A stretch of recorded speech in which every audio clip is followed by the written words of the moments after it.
എല്ലാവർക്കും ജയ് സക്സസ് മന്ത്രിയുടെ സിവിലിയൻസിൻ്റെ quick revision പ്രോഗ്രാമിലേക്ക് സ്വാഗതം. നമ്മളിന്ന് എസ്റ്റിമേഷൻ എന്ന സബ്ജക്റ്റിൻ്റെ ജൂനിയർ ഇൻസ്ട്രക്ടറുമായി ബന്ധപ്പെട്ട കുറച്ച് ക്വസ്റ്റ്യൻസ് ആണ് ഇവിടെ ഡിസ്കസ് ചെയ്യാൻ പോകുന്നത്. അപ്പോൾ എല്ലാവരും എക്സാമിന് വേണ്ടി പ്രിപ്പയർ ആയിരിക്കുമെന്ന് തോന്നുന്നു. അപ്പോൾ നിങ്ങൾക്ക് ഇതിന് വളരെ ഉപയോഗപ്രദമായിരിക്കുമെന്ന് വിശ്വസിക്കുന്നു. നമുക്ക് സ്റ്റാർട്ട് ചെയ്യാം. നമുക്ക് ആദ്യമായിട്ട് എസ്റ്റിമേഷൻ്റെ സിലബസ് എന്തൊക്കെയാണെന്ന് നോക്കാം. നമ്മളെ ജൂനിയർ ഇൻസ്ട്രക്ടർ എക്സാമിൻ്റെ സിലബസ് എസ്റ്റിമേറ്റിംഗ് ആൻഡ് കോസ്റ്റിംഗ് 5 മാർക്കിനാണ് നമുക്ക് എക്സാമിന് എസ്റ്റിമേഷൻ്റെ ഭാഗത്ത് നിന്ന് പ്രോബ്ലംസ് വരുന്നത് അല്ലെങ്കിൽ ക്വസ്റ്റ്യൻസ് ഉണ്ടാകുന്നത്. നമുക്ക് എന്തൊക്കെയാണ് സിലബസിൽ ഉൾപ്പെടുത്തിയെന്ന് നോക്കാമല്ലോ.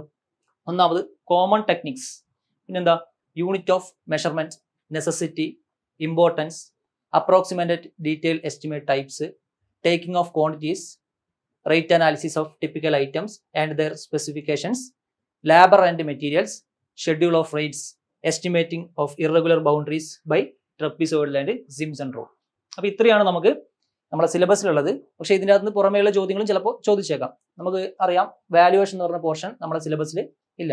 അപ്പോൾ നിങ്ങൾ നോക്കുന്ന സമയത്ത് സിലബസ് ബേസ്ഡ് ആയിട്ട് ആദ്യം നല്ല രീതിയിൽ പ്രിപ്പയർ ചെയ്യുക. ബാക്കിയുള്ള കാര്യങ്ങളും നിങ്ങൾ ജസ്റ്റ് ഒന്ന് വായിച്ചിട്ട് പോവാം. വാല്യുവേഷൻ്റെ ഭാഗത്തുള്ള പോർഷൻസ് ഒക്കെ ജസ്റ്റ് ഒന്ന് വായിച്ചിട്ടും പോവാം. നമുക്ക് സിലബസ് ബേസ്ഡ് ആയിട്ട് നമുക്കൊരു ക്വിക്ക് റിവിഷൻ ഇന്നിവിടെ ചെയ്യാം. ഓക്കെ, അപ്പോൾ നമുക്ക് ഒന്നാമത്തെ ക്വസ്റ്റ്യനിലേക്ക് കിടക്കാം. ക്വസ്റ്റ്യൻ നോക്കാം. Which among the following statement are true regarding the use and importance of estimate? നമ്മളെ എസ്റ്റിമേറ്റിനെ സംബന്ധിച്ചിടത്തോളം അതിന്റെ യൂസും ഇമ്പോർട്ടൻസും ഏതൊക്കെയാണെന്നാണ് നമുക്ക് ഒന്നാമത്തെ ക്വസ്റ്റ്യൻ ആയിട്ട് വന്നിട്ടുള്ളത്. ഒന്നാമത്തെ option, to know whether the work can be completed according to the given specification and financial limit. നമുക്കറിയാം അല്ലെ, നമ്മളൊരു എസ്റ്റിമേറ്റ് എന്ന് വെച്ചാൽ എന്താണ്? നമ്മളൊരു വർക്ക് സ്റ്റാർട്ട് ചെയ്യുന്നതിന് മുമ്പേ ആ വർക്കിൽ വരുന്ന ലേബറും മെറ്റീരിയൽസും ഒക്കെ കണ്ടുപിടിക്കണം. അതിൽ വരുന്ന എക്സ്പെക്റ്റഡ് ആയിട്ടുള്ള എക്സ്പെൻഡിച്ചർ നമുക്ക് കണ്ടുപിടിക്കണം. അതിനൊക്കെ വേണ്ടിയാണ് നമ്മൾ ബേസിക് ആയിട്ട് നമ്മളെ എസ്റ്റിമേഷൻ എന്ന ടേം യൂസ് ചെയ്യുന്നത്, അല്ലെങ്കിൽ എസ്റ്റിമേറ്റ് നമുക്ക് യൂസ് ചെയ്യുന്നത് അല്ലേ. നമ്മളൊരു സിവിൽ എഞ്ചിനീയറിനെ സംബന്ധിച്ചിടത്തോളം നമ്മുടെ കയ്യിലുള്ള ഏറ്റവും വലിയൊരു ഡോക്യുമെന്റ് ആണ് നമ്മളെ എസ്റ്റിമേറ്റ് എന്ന് പറയുന്നത്. അപ്പോൾ ആ എസ്റ്റിമേറ്റിന്റെ നീഡ്സും ഇമ്പോർട്ടൻസും ഒക്കെ എന്താണെന്നാണ് ചോദിച്ചിട്ടുള്ളത്. അപ്പോൾ ഒന്നാമത്തെ ഓപ്ഷൻ കറക്റ്റ് ആണല്ലോ. നമുക്ക് whether work can be completed according to given specification and financial limit. അത് ഒന്നാമത്തെ സ്റ്റേറ്റ്മെന്റ് നമുക്ക് കറക്റ്റ് ആണ് അല്ലേ. ഇനി നമ്മൾ രണ്ടാമത്തെ സ്റ്റേറ്റ്മെന്റ് നോക്കി, to calculate the sale value of a building. ഇതും നമ്മുടെ എസ്റ്റിമേറ്റിന്റെ ഒരു യൂസ് ആയിട്ട് വരുന്നതാണ്. Calculate the sale value of a building. നമുക്ക് എസ്റ്റിമേറ്റ് വെച്ചിട്ട് ഒരു സ്റ്റാൻഡേർഡ് ആയിട്ടുള്ള റെന്റ് ഫിക്സ് ചെയ്യാൻ പറ്റും. അതും നമ്മുടെ എസ്റ്റിമേറ്റിന്റെ യൂസ് ആണ്. പിന്നെന്താ, to invite tenders for work and arrange the contract. നമുക്ക് എസ്റ്റിമേറ്റ് വെച്ചിട്ടാണ് നമ്മളെന്താ ആ എസ്റ്റിമേറ്റ് എമൗണ്ട് വെച്ചിട്ടാണ് നമ്മൾ ഒരു വർക്കിലേക്കുള്ള കോൺട്രാക്ടറിനെ ഇൻവൈറ്റ് ചെയ്യുന്നത്. അപ്പോൾ ഇതും നമ്മുടെ എസ്റ്റിമേറ്റിന്റെ ഒരു യൂസ് ആണ് അല്ലേ. വേറെ എന്തൊക്കെ യൂസ് വരും എസ്റ്റിമേറ്റിന്? നമ്മളൊരു പ്രോജക്റ്റിലേക്ക് ഒരു കോൺട്രാക്ടറിനെ ഇൻവൈറ്റ് ചെയ്താൽ പിന്നെ നമ്മൾ ആ വർക്ക് ആ കോൺട്രാക്ടർ എടുക്കും അല്ലേ. നമുക്കെന്താ ആ വർക്കിനെ നമുക്ക് ആക്ച്വലായിട്ട് സൈറ്റിൽ എത്ര വർക്ക് നടന്നിട്ടുണ്ട് അതിനെ മെഷർ ചെയ്യാം. വിത്ത് റെസ്പെക്ട് ടു നമ്മളെ എസ്റ്റിമേറ്റ് ആയിട്ട് കമ്പയർ ചെയ്തിട്ട് അതിനെ മെഷർ ചെയ്യാം. പേയ്മെന്റ് കൊടുക്കാം, കോൺട്രാക്ടർക്ക് പേയ്മെന്റ് കൊടുക്കാം. നമുക്ക് എത്ര ടൈം ലിമിറ്റിനുള്ളിൽ നമ്മളെ വർക്ക് കംപ്ലീറ്റ് ചെയ്യാന്നുള്ള ഐഡിയ കിട്ടും. ഇതൊക്കെയാണ് നമ്മളെ എസ്റ്റിമേറ്റിന്റെ ജനറൽ ആയിട്ടുള്ള യൂസ് ആയിട്ട് വരുന്നത്. അപ്പോൾ ഇവിടെ എല്ലാ സ്റ്റേറ്റ്മെന്റും കറക്റ്റ് ആണല്ലോ. അപ്പോൾ നമ്മൾ ഓപ്ഷൻ എന്താ? All of the above. ഇതാണ് നമ്മൾ option all of the above. നമ്മളിവിടെ പറഞ്ഞിരിക്കുന്നതെല്ലാം നമ്മളൊരു എസ്റ്റിമേറ്റിന്റെ കോമൺ ആയിട്ടുള്ള യൂസ് ആയിട്ട് വരുന്നതാണ്. അടുത്തത്, the following shall not be included in the plinth area. നമ്മളെ പ്ലിന്ത് ഏരിയയിൽ വരാത്ത ഏതാണ്? നമ്മൾ സ്ഥിരമായിട്ട് ഓവർസിയർ എക്സാമിന് വരുന്ന ഒരു പോർഷൻ ആണ് നമ്മളെ പ്ലിന്ത് ഏരിയ ആയിട്ട് വിത്ത് റെസ്പെക്ട് ഉള്ള ക്വസ്റ്റ്യൻസ് അല്ലെ. എന്താണ് പ്ലിന്ത് ഏരിയ എന്ന് ചോദിക്കാം. പ്ലിന്ത് ഏരിയയിൽ വരുന്ന ഭാഗങ്ങൾ എന്തൊക്കെയാണ്, പ്ലിന്ത് ഏരിയയിൽ സാധാരണ വരാത്ത ഭാഗങ്ങൾ എന്തൊക്കെയാണെന്ന് നമ്മൾ സാധാരണ ഒരു എക്സാമിന് ചോദിക്കാറുള്ള ക്വസ്റ്റ്യൻ ആണ് അല്ലെ. അപ്പൊ എന്താണ് പ്ലിന്ത് ഏരിയ? നമുക്ക് എല്ലാവർക്കും അറിയാം, plinth area is the built up covered area measured at the floor level of any storey of building അല്ലെ. ഏതൊരു സ്റ്റോറിയുടെയും built up covered area at the floor level, അതിനാണ് നമ്മൾ പ്ലിന്ത് ഏരിയ എന്ന് പറയുന്നത്. ഓക്കെ, എങ്ങനെയാണ് നമ്മൾ ഈ പ്ലിന്ത് ഏരിയ മെഷർ ചെയ്യുന്നത്? By taking external dimension of the building excluding plinth offset. നമ്മൾ ആ പ്ലിന്ത് ഓഫ്സെറ്റിനെ ഒഴിവാക്കിയതിനു ശേഷം ഉള്ള എക്സ്റ്റേണൽ ഡയമെൻഷൻസ് വെച്ചാണ് നമ്മൾ ആ പ്ലിന്ത് ഏരിയ കാൽക്കുലേറ്റ് ചെയ്യുന്നത്. ഓക്കെ, ഇനി നമ്മളെ ടെക്സ്റ്റ് ബുക്കിൽ പറയുന്ന ഒരു കാര്യമുണ്ട്, നമുക്ക് following shall be included in the plinth area. എന്തൊക്കെയാണ് പ്ലിന്ത് ഏരിയയിൽ നമ്മൾ സാധാരണ ഇൻക്ലൂഡ് ചെയ്യുന്ന ഭാഗങ്ങൾ? അതാണ് നമ്മൾ ഒന്നാമത് പറഞ്ഞിരിക്കുന്നത്. എല്ലാ ഫ്ലോർസും അല്ലെ, all floors, area of the wall at the floor level excluding plinth offset. അത് നമ്മുടെ ഡെഫിനിഷനിൽ തന്നെയാണ് എക്സ്ക്ലൂഡിംഗ് പ്ലിന്ത് ഓഫ്സെറ്റ്. രണ്ടാമത് എന്താ, internal shaft for sanitary installations provided these do not exceed 2m² in area. 2m² മേലെ എക്സീഡ് ചെയ്യാത്ത internal shaft for sanitary installation, ഇതും നമുക്ക് പ്ലിന്ത് ഏരിയയിൽ ഇൻക്ലൂഡ് ചെയ്യാം. ഓക്കെ, പിന്നെ എന്താ area of barsati and mumty. എന്താണ് ബർസാത്തി ആൻഡ് മംതി? നമ്മളൊരു ടെറസ് ലെവലുള്ള ഹാബിറ്റാറ്റബിൾ ആയിട്ടുള്ള റൂമിന് പറയുന്ന പേരാണ് ബർസാത്തി എന്ന്. നമ്മുടെ സ്റ്റെയർ കേസ് റൂമിന് പറയുന്ന പേരാണ് മംതി. അപ്പൊ ഇതൊക്കെ നമ്മളെ പ്ലിന്ത് ഏരിയയിൽ വരും. പിന്നെ അവസാനം എന്താ area of porches other than കാന്റിലിവേർഡ്, അല്ലെ? കാന്റിലിവേർഡ് അല്ലാത്ത പോർച്ചുകളും നമുക്ക് പ്ലിന്ത് ഏരിയയിൽ ഉൾപ്പെടുത്താം. അപ്പൊ കാന്റിലിവേർഡ് പോർച്ച് ഓട്ടോമാറ്റിക് ആയിട്ട് നമ്മൾ പ്ലിന്ത് ഏരിയയിൽ ഉൾപ്പെടുത്തില്ല. ഇതൊക്കെയാണ് നമ്മൾ പ്ലിന്ത് ഏരിയയിൽ സാധാരണ ഉൾപ്പെടുത്തുന്ന കാര്യങ്ങൾ. അതുപോലെ തന്നെ പ്ലിന്ത് ഏരിയയിൽ ഉൾപ്പെടാത്ത കുറെ കാര്യങ്ങളുണ്ട്. Area of loft, internal sanitary installation, more than 2m² area, അതായത് 2m² ഏരിയന് കൂടുതലുള്ള സാനിറ്ററി ഇൻസ്റ്റാളേഷൻസ്, അത് നമ്മൾ പ്ലിന്ത് ഏരിയയിൽ ഉൾപ്പെടുത്തില്ല. പിന്നെന്താ അൺഎൻക്ലോസ്ഡ് ആയിട്ടുള്ള ബാൽക്കണീസ്, ഡോംസ്, ടൂററ്റ്സ്, ടവേഴ്സ്, നമ്മുടെ ടെറസ് ലെവലുള്ള ഈ ഐറ്റംസ് ഒക്കെ which are not forming a storey at the terrace level, അങ്ങനത്തെ കാര്യങ്ങളും നമ്മൾ സാധാരണ പ്ലിന്ത് ഏരിയയിൽ ഉൾപ്പെടുത്തില്ല. പിന്നെ എന്തൊക്കെയുണ്ട്? ആർക്കിടെക്ചറൽ ബാൻഡ്സ്, കോർണിസ്, അങ്ങനത്തെ ഐറ്റംസും നമ്മൾ പ്ലിന്ത് ഏരിയയിൽ നിന്ന് ഒഴിവാക്കും. പിന്നെ sunshade, vertical sun breakers, box flowers, ഇതും നമ്മൾ പ്ലിന്ത് ഏരിയയിൽ നിന്ന് ഒഴിവാക്കും. അപ്പൊ ഇത്രയാണ് നമുക്ക് പ്ലിന്ത് ഏരിയനെ ബേസ് ചെയ്തിട്ട് അറിയാനുള്ള കാര്യങ്ങൾ. എന്താണ് പ്ലിന്ത് ഏരിയ എന്നറിയാം, പ്ലിന്ത് ഏരിയയിൽ നമ്മൾ സാധാരണ എന്തൊക്കെ ഇൻക്ലൂഡ് ചെയ്യുന്നു അറിയാം, എന്തൊക്കെ എക്സ്ക്ലൂഡ് ചെയ്യുന്നു അറിയാം. ഇനി നമുക്ക് നമ്മളെ ക്വസ്റ്റ്യൻ നോക്കിയാലോ. The following shall not be include in the plinth area. ഒന്നാമത്തെ എന്താ? All floors area of the wall at the floor level excluding the plinth offset is if any. അത് നമ്മുടെ പ്ലിന്ത് ഏരിയയിൽ ഇൻക്ലൂഡ് ആവും, അല്ലെ? The area of barsati and area of mumty at terrace, അതും നമ്മളെ പ്ലിന്ത് ഏരിയയിൽ ഇൻക്ലൂഡ് ആവും. പിന്നെന്താ? ഏരിയ ഓഫ് ലോഫ്റ്റ്, അതായത് നമ്മുടെ തട്ടിമ്പുറത്തിന്റെ ഒക്കെ ഏരിയ, അത് നമ്മൾ സാധാരണ പ്ലിന്ത് ഏരിയയിൽ ഇൻക്ലൂഡ് ആവില്ല. അപ്പൊ നമ്മൾ ഓപ്ഷൻ എന്ത് വരും? Area of loft. അവസാനത്ത് നോക്കി area of porches other than cantilevered, അതും നമ്മൾ പ്ലിന്ത് ഏരിയയിൽ ഉൾപ്പെടുത്തുന്ന കാര്യമാണ്. അപ്പൊ എന്താ? ഏരിയ ഓഫ് ലോഫ്റ്റ് ആണ് നമ്മൾ സാധാരണ പ്ലിന്ത് ഏരിയയിൽ വരാത്ത കാര്യം. ലോഫ്റ്റ് എന്ന് വെച്ചാൽ നമ്മുടെ തട്ടിമ്പുറം. Okay,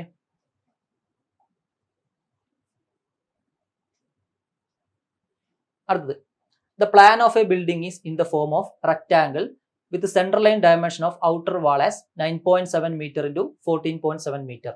The thickness of the wall in superstructure is 0.3 meter. Then its plinth area in m² is. ഇങ്ങനെ ഒരു ക്വസ്റ്റ്യൻ തന്നിട്ടുണ്ട്. നമുക്ക് പ്ലിന്ത് ഏരിയ ആണ് കണ്ടുപിടിക്കേണ്ടത്, അല്ലെ? വാളിന്റെ ഡയമെൻഷൻ തന്നിട്ടുണ്ട്, അതിന്റെ സെൻട്രൽ ലൈൻ ഡയമെൻഷൻ ആണ് തന്നിട്ടുള്ളത്. നമുക്ക് ആ thickness of the wall 0.3 meter ആണെന്നും തന്നിട്ടുണ്ട്. അതിനാണ് നമുക്ക് പ്ലിന്ത് ഏരിയ. എന്തായിരുന്നു പ്ലിന്ത് ഏരിയ? എക്സ്റ്റേണൽ ഡയമെൻഷൻ ആണ് നമുക്ക് കണ്ടുപിടിക്കേണ്ടത്, അല്ലെ? എക്സ്റ്റേണൽ ഡയമെൻഷൻ അതാണ് കണ്ടുപിടിക്കേണ്ടത്. അതിനുവേണ്ടി നമുക്ക് എന്ത് തന്നിട്ടുണ്ട്? സെൻട്രൽ ലൈൻ ഡയമെൻഷൻ തന്നിട്ടുണ്ട്. സെൻട്രൽ ലൈൻ ഡയമെൻഷൻ തന്നിട്ടുണ്ട്. നമുക്ക് തന്നിട്ടുള്ള സെൻട്രൽ ലൈൻ ഡയമെൻഷൻ ആണ് ഇത്. എത്രയാണ് തന്നത്? 14.7 ആണ് തന്നിട്ടുള്ളത് സെൻട്രൽ ലൈൻ ഡയമെൻഷൻ. നമുക്ക് ഇത് തന്നിട്ടുള്ളത് സെന്റർ ടു സെന്റർ ഡിസ്റ്റൻസ് ആയിട്ട് തന്നിട്ടുള്ളത് 9.7 ആണ്, അല്ലെ? ഇതിന് പുറമെ നമുക്ക് വാൾ തിക്നെസ് ആയിട്ട് 0.3 മീറ്ററും തന്നിട്ടുണ്ട്. ഓക്കെ, അപ്പൊ ഇവിടുന്ന് ബാക്കി എത്ര ഉണ്ടാവും? 0.3ന്റെ പകുതി 0.15 ആയിരിക്കും. അതേപോലെ ഇവിടെയും 0.15 ആയിരിക്കും.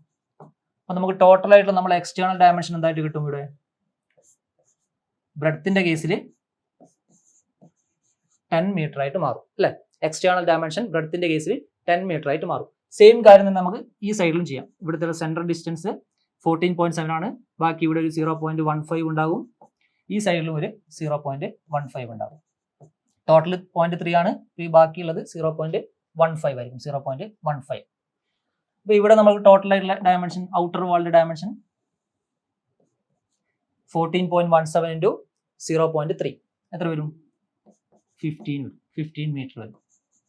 അങ്ങനെയാണെങ്കിൽ നമ്മൾ പ്ലിന്ത് ഏരിയ എങ്ങനെ കണ്ടുപിടിക്കുന്നത്? By taking the external dimension of the wall. Okay, അപ്പൊ plinth area is equal to 15 into 10 is equal to 150 m² ആയിരിക്കും. Plinth area is equal to 150 m² ആയിരിക്കും. നമ്മൾ ഓപ്ഷൻ നോക്കിയേ, 150. ഓപ്ഷൻ 1 ആണ് നമ്മുടെ ആൻസർ ആയിട്ട് വരുന്നത്. ഓക്കെ, അടുത്ത് A large work or project may be consist of several buildings or small work and each of this work is known as നമ്മളൊരു large പ്രൊജക്റ്റിനെ നമ്മൾ എങ്ങനെയാണ് സാധാരണ അപ്രോച്ച് ചെയ്യുന്നത്? കുറെ സെവറൽ ആയിട്ടുള്ള സ്മോൾ വർക്ക് ആയിട്ടാണ് അപ്രോച്ച് ചെയ്യുന്നത്, അല്ലെ? ആ ഈച്ച് ഓഫ് ദ വർക്കിനെ നമ്മൾ പറയുന്ന പേരാണ് സബ് വർക്ക് എന്ന്. Each of the work is called sub work. അപ്പൊ നമ്മുടെ ആൻസർ എന്താ? Sub work. ഇതാണ് നമ്മുടെ ആൻസർ. ഓക്കെ, ഇനി ഇതിനകത്തുള്ള മറ്റു ഓപ്ഷൻസ് നോക്കാം. സബ് ഹെഡ് ഉണ്ട് അല്ലെ. എന്താണ് സബ് ഹെഡ്? നമ്മൾ ഓരോ വർക്കിനെയും അതിന്റെ സബ് ഡിവിഷനിലേക്ക് കൊണ്ടുപോകുന്നു.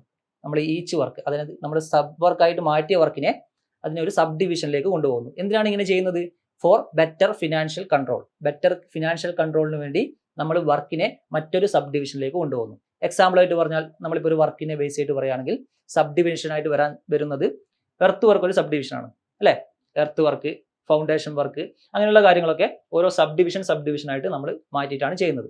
അത് ചെയ്യുന്നത് എന്തിനാണെന്ന് വെച്ചാൽ ഫോർ ബെറ്റർ ഫിനാൻഷ്യൽ കൺട്രോളിന് വേണ്ടിയായിരിക്കും. ഓക്കെ, അതാണ് നമ്മുടെ സബ് ഹെഡ് എന്ന് പറയുന്നത്. പിന്നെന്താ, പെറ്റി വർക്കും ഉണ്ട്, മൈനർ വർക്കും ഉണ്ട്. നമുക്കറിയാം നമ്മുടെ എക്സാമിനൊക്കെ വരുന്നൊരു പോർഷനാണ് വർക്കിന്റെ ക്ലാസിഫിക്കേഷൻ അല്ലെ. Petty work,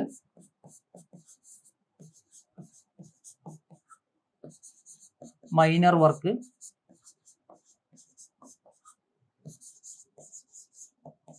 major work. എങ്ങനെയാണ് നമ്മളെ എക്സ്പെൻഡിച്ചറിനെ വിത്ത് റെസ്പെക്ട് ടു ഈ വർക്കിനെ നമ്മൾ ക്ലാസിഫൈ ചെയ്യുന്നത്? ലെസ് ദാൻ 20,000 ആണെങ്കിൽ നമ്മൾ അതിനെ പെറ്റി വർക്ക് എന്ന് വിളിക്കും അല്ലെ. ലെസ് ദാൻ 20,000 ആണെങ്കിൽ നമ്മൾ അതിനെ പെറ്റി വർക്ക് എന്ന് വിളിക്കും. ഇനി 20,000 to 1 lakh വരെയാണെങ്കിലോ? 20,000 to 1 lakh വരെയാണെങ്കിൽ നമ്മൾ അതിനെ എന്ത് വിളിക്കും? മൈനർ വർക്ക് എന്ന് വിളിക്കും. ഇനി എബോവ് 1 lakh ആണെങ്കിൽ നമ്മൾ അതിനെ മേജർ വർക്ക് എന്ന് വിളിക്കും.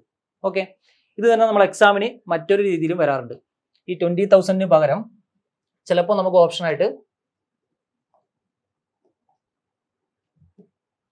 ലെസ് ദാൻ 15,000 ഇങ്ങനെ ഒരു വാല്യൂ വരാറുണ്ട്. അപ്പൊ ഈ വാല്യൂ എങ്ങനെ മാറും? 15,000 to 2 lakh മാറും. ഇതോ ഗ്രേറ്റർ ദാൻ 2 lakh ആയിട്ട് മാറും.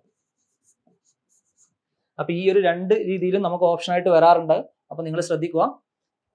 പെറ്റി വർക്ക് ആണെങ്കിൽ ലെസ് ദാൻ 20,000, മൈനർ വർക്ക് ആണെങ്കിൽ 20,000 to 1 lakh, greater than 1 lakh ആണെങ്കിൽ നമ്മൾ അതിനെ മേജർ വർക്ക് എന്ന് വിളിക്കും. ഈ ഒരു ഓപ്ഷൻസും വരാറുണ്ട്. ലെസ് ദാൻ 15,000 ആണ് പെറ്റി വർക്ക് എന്നും 50,000 to 2 lakh ആണ് മൈനർ വർക്ക് എന്നും മേജർ വർക്ക് ആണെങ്കിൽ 50,000 മേലെയാണ്. ഓക്കെ, അപ്പൊ ഈ രണ്ട് ഓപ്ഷൻസും ശ്രദ്ധിക്കുക. ഏതാണോ ഓപ്ഷൻ ഉള്ളത് അത് നോക്കി നമ്മൾ ചെയ്യാം. ഓക്കെ, അടുത്തത് which among the following is included in the floor area of the building? ഒരു ബിൽഡിങ്ങിന്റെ ഫ്ലോർ ഏരിയയിൽ ഇൻക്ലൂഡ് ആയത് എന്തൊക്കെയാണ്? എന്താണ് ഫ്ലോർ ഏരിയ എന്നറിയാലോ. നമ്മളെ പ്ലിന്ത് ഏരിയ എന്ന് പറയുമ്പോൾ നമ്മൾ വാളും കൂടി ഇൻക്ലൂഡ് ആയിട്ടുള്ള ഏരിയ ആണ് അല്ലെ. ഫ്ലോർ ഏരിയ എന്ന് വെച്ചാൽ എന്താ? നമ്മുടെ ഏരിയ ഓഫ് ദ ഫ്ലോർ ആണ് ഇൻ ബിറ്റ്വീൻ ദ വാൾസ്. നമ്മൾ ഇൻ ബിറ്റ്വീൻ ദ വാൾസിലുള്ള ഏരിയ ഓഫ് ദ ഫ്ലോറിനെ വിളിക്കുന്നതാണ് നമ്മൾ സാധാരണ ഫ്ലോർ ഏരിയ എന്ന് വിളിക്കുന്നത് അല്ലെ. എന്തൊക്കെ ഇൻക്ലൂഡ് ആവാം? It include area of the verandah, corridor, all rooms, passages, balconies, staircase, അങ്ങനെയുള്ള എല്ലാ കാര്യങ്ങളിലും, ബാത്റൂം, കിച്ചൺ, അതിൻ്റെയൊക്കെ എല്ലാ ഫ്ലോറിന്റെയും ഏരിയ നമ്മുടെ ഫ്ലോർ ഏരിയയിൽ വരും അല്ലെ. അപ്പോൾ എന്താണ് ഫ്ലോർ ഏരിയയിൽ which among the following is included in the floor area ആണെന്ന് ചോദിച്ചത്. അപ്പൊ ഈ കേസ് നോക്കിയേ, area occupied the wall, area of the verandah, ഇത് നമ്മുടെ ഫ്ലോർ ഏരിയയിൽ ഇൻക്ലൂഡ് ആണ്. Sills of the door and openings, നമ്മളെ ഫ്ലോർ ഏരിയയിൽ എക്സ്ക്ലൂഡ് ആയ കുറച്ച് കാര്യങ്ങളുണ്ട് അല്ലെ. Sills of the door and opening നമ്മളെ എന്താ ഫ്ലോർ ഏരിയയിൽ ഇൻക്ലൂഡ് ആയിരിക്കില്ല. Sills of the door and opening floor ഏരിയയിൽ ഇൻക്ലൂഡ് ആയിരിക്കില്ല. Area occupied the wall, area occupied the വാളും നമ്മളെ ഫ്ലോർ ഏരിയയിൽ ഇൻക്ലൂഡ് ആയിരിക്കില്ല. Pillars, pilaster and other intermediate support, ഇതും നമ്മളെ ഫ്ലോർ ഏരിയയിൽ ഇൻക്ലൂഡ് ആയിരിക്കില്ല. ഓക്കെ, ഇനി ഏരിയ ഓഫ് വരാന്ത, ഇത് നമ്മളെ ഫ്ലോർ ഏരിയയിൽ ഇൻക്ലൂഡ് ആയിരിക്കും. ഓക്കെ, നമ്മൾ ഇൻക്ലൂഡ് ആയിട്ടുള്ള കാര്യങ്ങളൊക്കെ പറഞ്ഞു. ഏതാണ് ഇൻക്ലൂഡ് ആയെന്ന് ചോദിച്ചത്. അപ്പൊ ഏരിയ ഓഫ് ദ വരാന്തയാണ് നമ്മളെ ഫ്ലോർ ഏരിയയിൽ വരുന്നത്. ഏരിയ ഓഫ് ദ വരാന്തയാണ് നമ്മളെ ഫ്ലോർ ഏരിയയിൽ വരുന്നത്. ഇതാണ് നമ്മളെ ആൻസർ.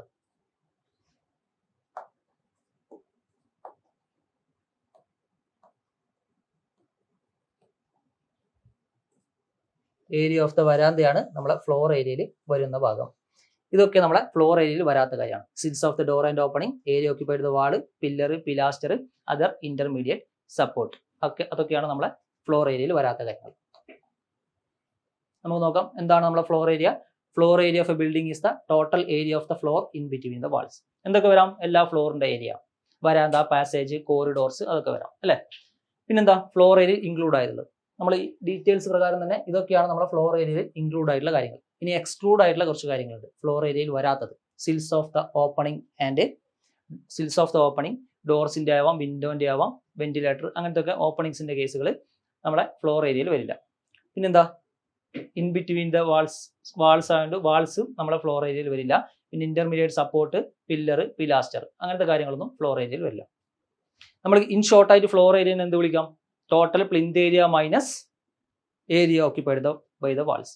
ഒരു ഷോർട്ടായിട്ട് നമുക്കതിനെ ഈ ഒരു രീതിയിൽ റെപ്രസെന്റ് ചെയ്യാം. Floor area is equal to plinth area minus എന്താ, area occupied by the walls. Okay,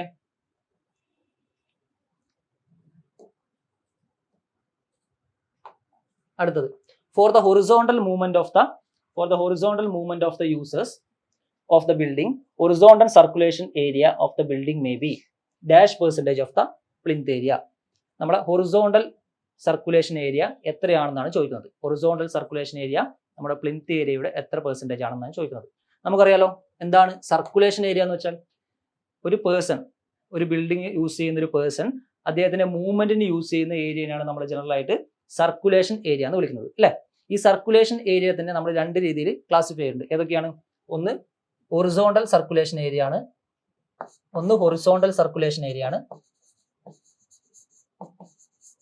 ഒന്ന് നമ്മളെ വെർട്ടിക്കൽ സർക്കുലേഷൻ ഏരിയ ആണ്.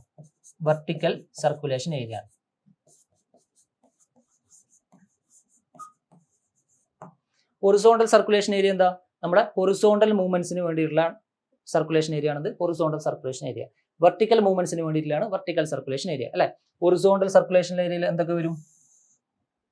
നമ്മളെ ഫ്ലോർ ഏരിയയിൽ ഉൾപ്പെടുന്ന കോറിഡോർസ്, വരാന്ത, എൻട്രൻസ് ഹാള് അങ്ങനത്തെ കാര്യങ്ങളൊക്കെയാണ് നമ്മളെ ഹൊറിസോണ്ടൽ സർക്കുലേഷൻ ഏരിയ വരും. കാർ പോർച്ചുകൾ അങ്ങനത്തെ കാര്യങ്ങളൊക്കെ നമ്മളെ ഹൊറിസോണ്ടൽ സർക്കുലേഷൻ ഏരിയയിൽ വരും.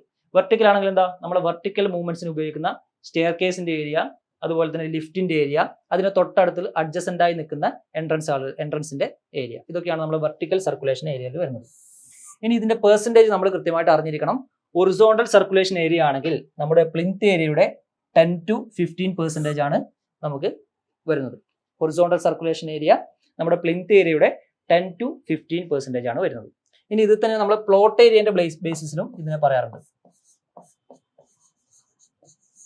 പ്ലോട്ട് ഏരിയന്റെ ബേസിസിൽ പറയുകയാണെങ്കിൽ പ്ലോട്ട് ഏരിയയുടെ 20 to 25% ആയിരിക്കും നമ്മളെ ഹൊറിസോണ്ടൽ സർക്കുലേഷൻ ഏരിയ വരുന്നത്.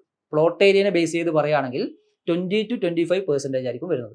പ്ലിന്ത് ഏരിയനെ വിത്ത് റെസ്പെക്ട് ടു 10 to 15% ആയിരിക്കും നമ്മളെ ഹൊറിസോണ്ടൽ സർക്കുലേഷൻ ഏരിയ. ഇനി നമ്മൾ വെർട്ടിക്കൽ സർക്കുലേഷൻ ഏരിയ ഉണ്ടല്ലോ, അത് നമ്മൾ plinth area with respect to പറയുകയാണെങ്കിൽ 4 to 5% ഓഫ് പ്ലിന്ത് ഏരിയ ആയിരിക്കും നമ്മളെ vertical circulation area. Okay, vertical circulation area 4 to 5% ആണ്. Horizontal circulation area 10 to 15% of plinth area ആണ്. ഓക്കെ, നമുക്ക് സ്ഥിരമായിട്ട് എക്സാമിന് വരുന്നതാണ്, ഓർമ്മിച്ച് വെക്കുക.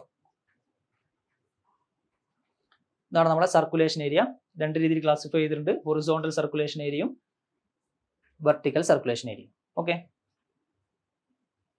അടുത്ത for a framed multi storey building the area occupied by the wall may be dash of the plinth area. For a framed multi storey building the area occupied by the wall may be, നമ്മുടെ answer വരുന്നത് 5 to 10% ആണ്. Okay, ഒരു framed multi storey building ആണെങ്കിൽ area occupied the wall 5 to 10% ആയിരിക്കും. Okay, ഇനി ഇതുപോലെ തന്നെ മറ്റൊരു കേസും കൂടി നമ്മളെ നിമിയുടെ ടെക്സ്റ്റ് ബുക്കിൽ പറയുന്നുണ്ട്. For ordinary building without frame. എന്താ അതിന്റെ വരുന്നത് 10 to 15% ഓഫ് പ്ലിന്ത് ഏരിയ ആയിരിക്കും. For ordinary building without frame 10 to 15% of plinth area ആയിരിക്കും. രണ്ട് കേസ് ഓർമ്മിച്ച് വെക്കുക. നമ്മുടെ നിമിയുടെ ടെക്സ്റ്റ് ബുക്കിൽ ഇതിനെ പറ്റി പറയുന്നുണ്ട്. For a framed multi storey building the area occupied by the wall may be 5 to 10% okay of the plinth area. Ordinary building without frame ആണെങ്കിൽ 10 to 15% ഓഫ് പ്ലിന്ത് ഏരിയ ആയിരിക്കും. ഈ രണ്ട് കേസുകളും ഒന്ന് ഓർമ്മിച്ച് വെക്കുക, ചിലപ്പോൾ എക്സാമിന് വന്നേക്കാം. അടുത്ത the carpet area of residential building may be dash percentage of plinth area of the building. Residential ബിൽഡിങ്ങിന്റെ കേസാണ് നോക്കുന്നത്. ഓക്കെ, കാർപ്പറ്റ് ഏരിയനെ പറ്റിയാണ് നമ്മൾ സംസാരിക്കുന്നത്. കാർപ്പറ്റ് ഏരിയ എന്ന് വെച്ചാൽ എന്താ? വേറെ എന്തൊക്കെ പേരുകളുണ്ട് കാർപ്പറ്റ് ഏരിയക്ക്? കാർപ്പറ്റ് ഏരിയ നമുക്ക് മറ്റു പേരുകളുണ്ട്. അതിനെ നമ്മൾ ലിവബിൾ ഏരിയ, അല്ലെങ്കിൽ യൂസബിൾ ഏരിയ, അല്ലെങ്കിൽ ലെറ്റബിൾ ഏരിയ എന്നൊക്കെ വിളിക്കും. ഓക്കെ, നമുക്ക് കാർപ്പറ്റ് ഏരിയ പെർസെന്റേജ് രണ്ട് കേസിൽ പറയുന്നുണ്ട്. ഒന്ന് റെസിഡൻഷ്യൽ ബിൽഡിങ്ങിന്റെ കേസിലും ഒന്നെന്താ ഓഫീസ് ബിൽഡിങ്ങിന്റെ കേസിലും. റെസിഡൻഷ്യൽ ബിൽഡിംഗ് ആണെങ്കിൽ നമ്മൾ കാർപ്പറ്റ് ഏരിയ ജനറലി എടുക്കുന്നത് 50 to 65% ആയിരിക്കും. റെസിഡൻഷ്യൽ ബിൽഡിങ്ങിന്റെ കേസിൽ 50 to 65% ആയിരിക്കും നമ്മുടെ കാർപ്പറ്റ് ഏരിയ വരുന്നത്. ഫോർ ആൻ ഓഫീസ് ബിൽഡിങ്ങിന്റെ കേസിൽ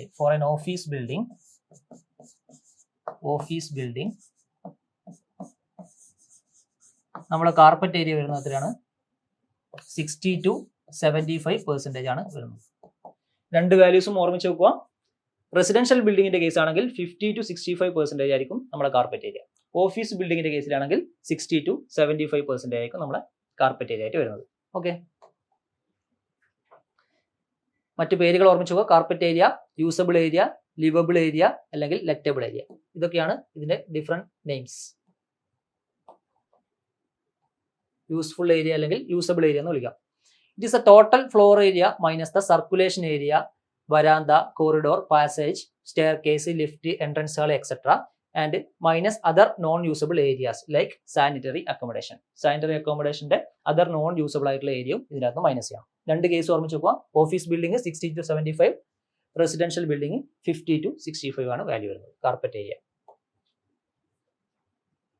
അടുത്ത, during the construction of a building or A project a certain number of work supervisors, chowkidar, maids, etc. are required to be employed and their salaries are paid from the amount of. നമ്മളിത് കണ്ടിട്ടുണ്ടാവും.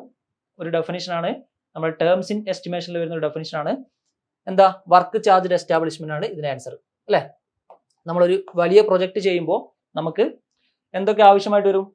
Work സൂപ്പർവൈസർമാർ ആവശ്യമായിട്ട് വരും, ചൗക്കിദാർമാർ, മെയ്റ്റുമാർ, ഇവരെയൊക്കെ നമ്മൾ temporary ബേസിസിൽ ആ പ്രൊജക്റ്റിലേക്ക് introduce ചെയ്യണം അല്ലേ. അപ്പൊ അവർക്ക് സാലറി നമ്മൾ കൊടുക്കണം. ടെമ്പററി സ്റ്റാഫാണ്, അപ്പൊ അവർക്ക് സാലറി കൊടുക്കണമെങ്കിൽ ഇതിനൊക്കെ നമ്മളൊരു പ്രൊവിഷൻ നമ്മുടെ എസ്റ്റിമേറ്റിൽ ഉൾപ്പെടുത്തണം അല്ലേ. അത് നമ്മൾ യൂഷ്വലി എവിടെ നിന്ന് എടുക്കും? വർക്ക് ചാർജ് എസ്റ്റാബ്ലിഷ്മെന്റ് എന്നാണ് എടുക്കുന്നത് അല്ലേ. ഇതിന്റെ പെർസെന്റേജ് ഒക്കെ ഓർമ്മയുണ്ടോ? വർക്ക് ചാർജ് എസ്റ്റാബ്ലിഷ്മെന്റ് നമ്മൾ usually work charge establishment 1.5 to 2% ആണ് പറയുന്നത് അല്ലേ. എസ്റ്റിമേറ്റ് കോസ്റ്റിന്റെ 1.5 to 2% ആണ് പറയുന്നത്. അപ്പൊ ഇതിന്റെ കൂടെ തന്നെ നമുക്ക് നോക്കേണ്ട മറ്റു കാര്യങ്ങളുണ്ടല്ലോ അല്ലേ. നമ്മളൊരു വലിയ പ്രോജക്റ്റ് ആണെങ്കിൽ നമുക്ക് അവിടെ ടൂൾസ് ആൻഡ് പ്ലാൻസ് ഒക്കെ എസ്റ്റാബ്ലിഷ് ചെയ്യേണ്ടി വരും. അതിനുവേണ്ടി നമ്മൾ എസ്റ്റിമേറ്റ് കോസ്റ്റിന്റെ ഒരു പെർസെന്റേജ് നമ്മളവിടെ പ്രൊവൈഡ് ചെയ്യുന്നുണ്ട്. അത് എത്രയാണ് വാല്യൂ? 1 to 1.5% ആയിരിക്കും നമ്മളെ ടൂൾസ് ആൻഡ് പ്ലാൻസ് എന്ന് പറയുന്ന കാര്യം. ഓക്കെ, ഇപ്പൊ ഈ രണ്ട് വാല്യൂസും കൂടി ഓർമ്മിച്ച് നോക്കുക. നമ്മൾ ഓപ്ഷനിൽ വന്ന മറ്റൊരാളാണ് സെന്റേജ് ചാർജ് അല്ലെങ്കിൽ ഡിപ്പാർട്ട്മെന്റ് ചാർജ്. ഇപ്പൊ നമ്മളെ എഞ്ചിനീയറിംഗ് ഡിപ്പാർട്ട്മെന്റ് മറ്റൊരു ഡിപ്പാർട്ട്മെന്റ് വർക്ക് ഏറ്റെടുത്ത് നടത്തുകയാണെന്ന് വെച്ചോ അല്ലെ. അപ്പൊ സെർട്ടൈൻ എമൗണ്ട് ആ ഡിപ്പാർട്ട്മെന്റ് നമ്മളെ എഞ്ചിനീയറിംഗ് ഡിപ്പാർട്ട്മെന്റ് കൊടുക്കേണ്ടി വരും. എന്തിനൊക്കെ വേണ്ടിയിട്ട്? Planning, design, preparation of estimate, അതിന്റെ സൂപ്പർവിഷൻ, അങ്ങനത്തെ കാര്യങ്ങൾക്കൊക്കെ അതിനു വേണ്ടി മാറ്റിവെക്കുന്ന എമൗണ്ട് ആണ് സെന്റേജ് ചാർജ്. അല്ലെങ്കിൽ ആ ഡിപ്പാർട്ട്മെന്റ് എഞ്ചിനീയറിംഗ് ഡിപ്പാർട്ട്മെന്റിന് പ്രൊവൈഡ് ചെയ്യുന്ന ആ ഒരു എമൗണ്ടിനെ വിളിക്കുന്ന പേരാണ് സെന്റേജ് ചാർജ് അല്ലെങ്കിൽ ഡിപ്പാർട്ട്മെന്റ് ചാർജ്. ഇതിനെ നമ്മൾ സൂപ്പർവിഷൻ ചാർജ് എന്നും വിളിക്കാറുണ്ട്. ഓക്കെ, ഇതിന്റെ percentage 10 to 15% of estimated cost ആയിരിക്കും. Centage charge 10 to 15% of estimated cost ആയിരിക്കും. അടുത്ത നമ്മൾ ഓപ്ഷനിലുള്ള ഒരാളാണ് കണ്ടിജൻസീസ് അല്ലെ. എന്താണ് കണ്ടിജൻസീസ്? അതൊരു ഇൻസിഡന്റൽ എക്സ്പെൻസ് ആണ്. മിസലേനിയസ് ആയിട്ടുള്ള ഒരു ക്യാരക്ടറുള്ള ഇൻസിഡന്റൽ എക്സ്പെൻസ് ആണ് അല്ലെ. അത് നമുക്ക് ഒരു സബ് ഹെഡിന്റെ അടിയിലും ക്ലാസിഫൈ ചെയ്യാൻ പറ്റില്ല. അതിനെ നമ്മൾ വിളിക്കുന്ന പേരാണ് കണ്ടിൻജൻസി. ഈ കണ്ടിൻജൻസി നമ്മൾ യൂഷ്വലി ഡീറ്റെയിൽഡ് എസ്റ്റിമേറ്റ് ആണെങ്കിൽ 3 to 5% ആണ് കണ്ടിൻജൻസി ആയിട്ട് കൊടുക്കുന്നത്. ഈ ഒരു കേസ് ഓർമ്മയിൽ വേണം. പ്രിലിമിനറി എസ്റ്റിമേറ്റിന്റെ കേസിൽ നമ്മൾ പ്രൊവൈഡ് ചെയ്യുന്ന കണ്ടിൻജൻസി 5 to 10% ആയിരിക്കും. ഓക്കെ, രണ്ട് വാല്യൂസ് ഓർമ്മിച്ച് വെക്കുക. ചുമ്മാ നമ്മളോട് ഒരു എസ്റ്റിമേറ്റ് എന്ന് മാത്രമേ ചോദിച്ചിട്ടുള്ളെങ്കിൽ നമ്മൾ ഡീറ്റെയിൽഡ് എസ്റ്റിമേറ്റ് ആണ് എടുക്കേണ്ടത് അല്ലെ. ഒരു എസ്റ്റിമേറ്റിൽ കണ്ടിൻജൻസി എത്രയാണ് പ്രൊവൈഡ് ചെയ്യുന്നത് മാത്രമാണ് ചോദ്യമെങ്കിൽ നമ്മൾ ഡീറ്റെയിൽഡ് എസ്റ്റിമേറ്റിന്റെ കേസായ 3 to 5% അവിടെ ആൻസർ ആയിട്ട് എടുക്കണം. ഓക്കെ, ഇനി നമ്മളോട് പ്രിലിമിനറി എസ്റ്റിമേറ്റ് ആണെന്ന് എടുത്തു ചോദിക്കുകയാണെങ്കിൽ നമ്മൾ കണ്ടിൻജൻസിന്റെ value 5 to 10% of estimated cost ആയിട്ട് കൊടുക്കണം. ഓക്കെ, രണ്ട് കേസും ഓർമ്മയിൽ വെക്കുക.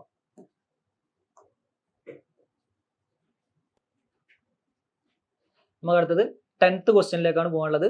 നമ്മൾ 10th ക്വസ്റ്റ്യൻ നോക്കാം.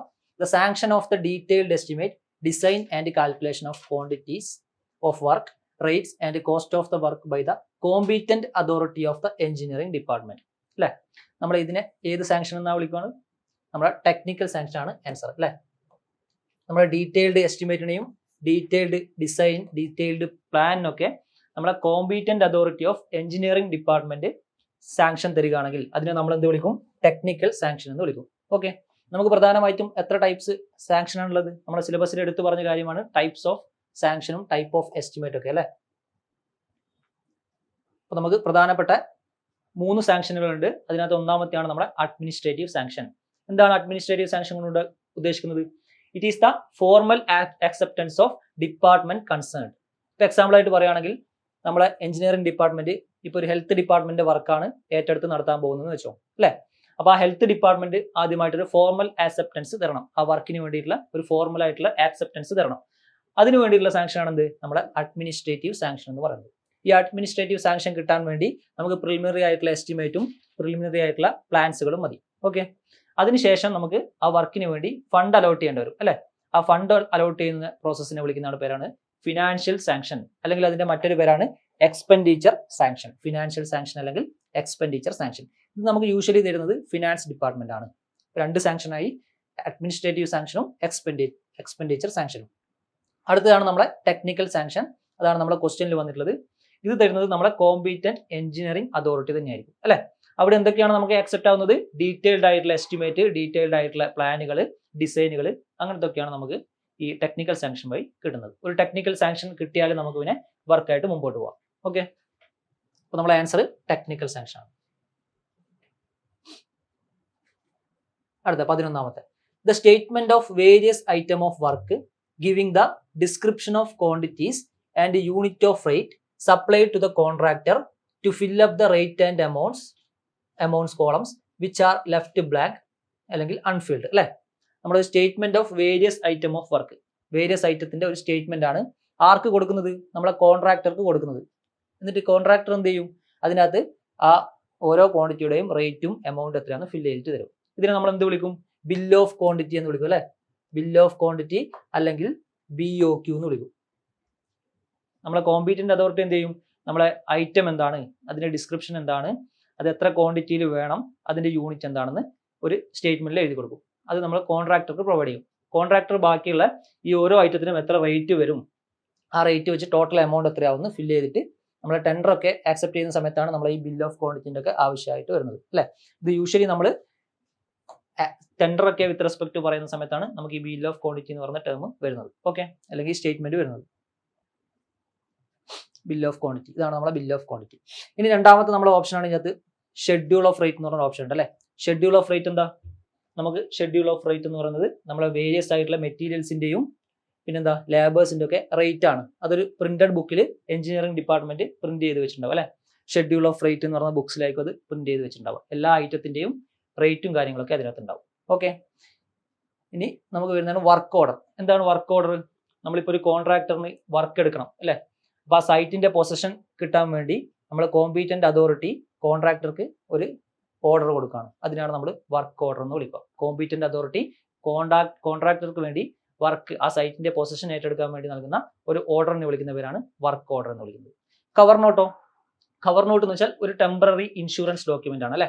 നമ്മൾ ഇൻഷുറൻസ് പോളിസിന്റെ കാര്യങ്ങളൊക്കെ കാണിക്കുന്ന ഒരു ടെമ്പററി ഡോക്യുമെന്റ് ഓഫ് ഇൻഷുറൻസ്, അതിനെ വിളിക്കുന്ന പേരാണ് കവർ നോട്ട് എന്ന് പറയുന്നത്.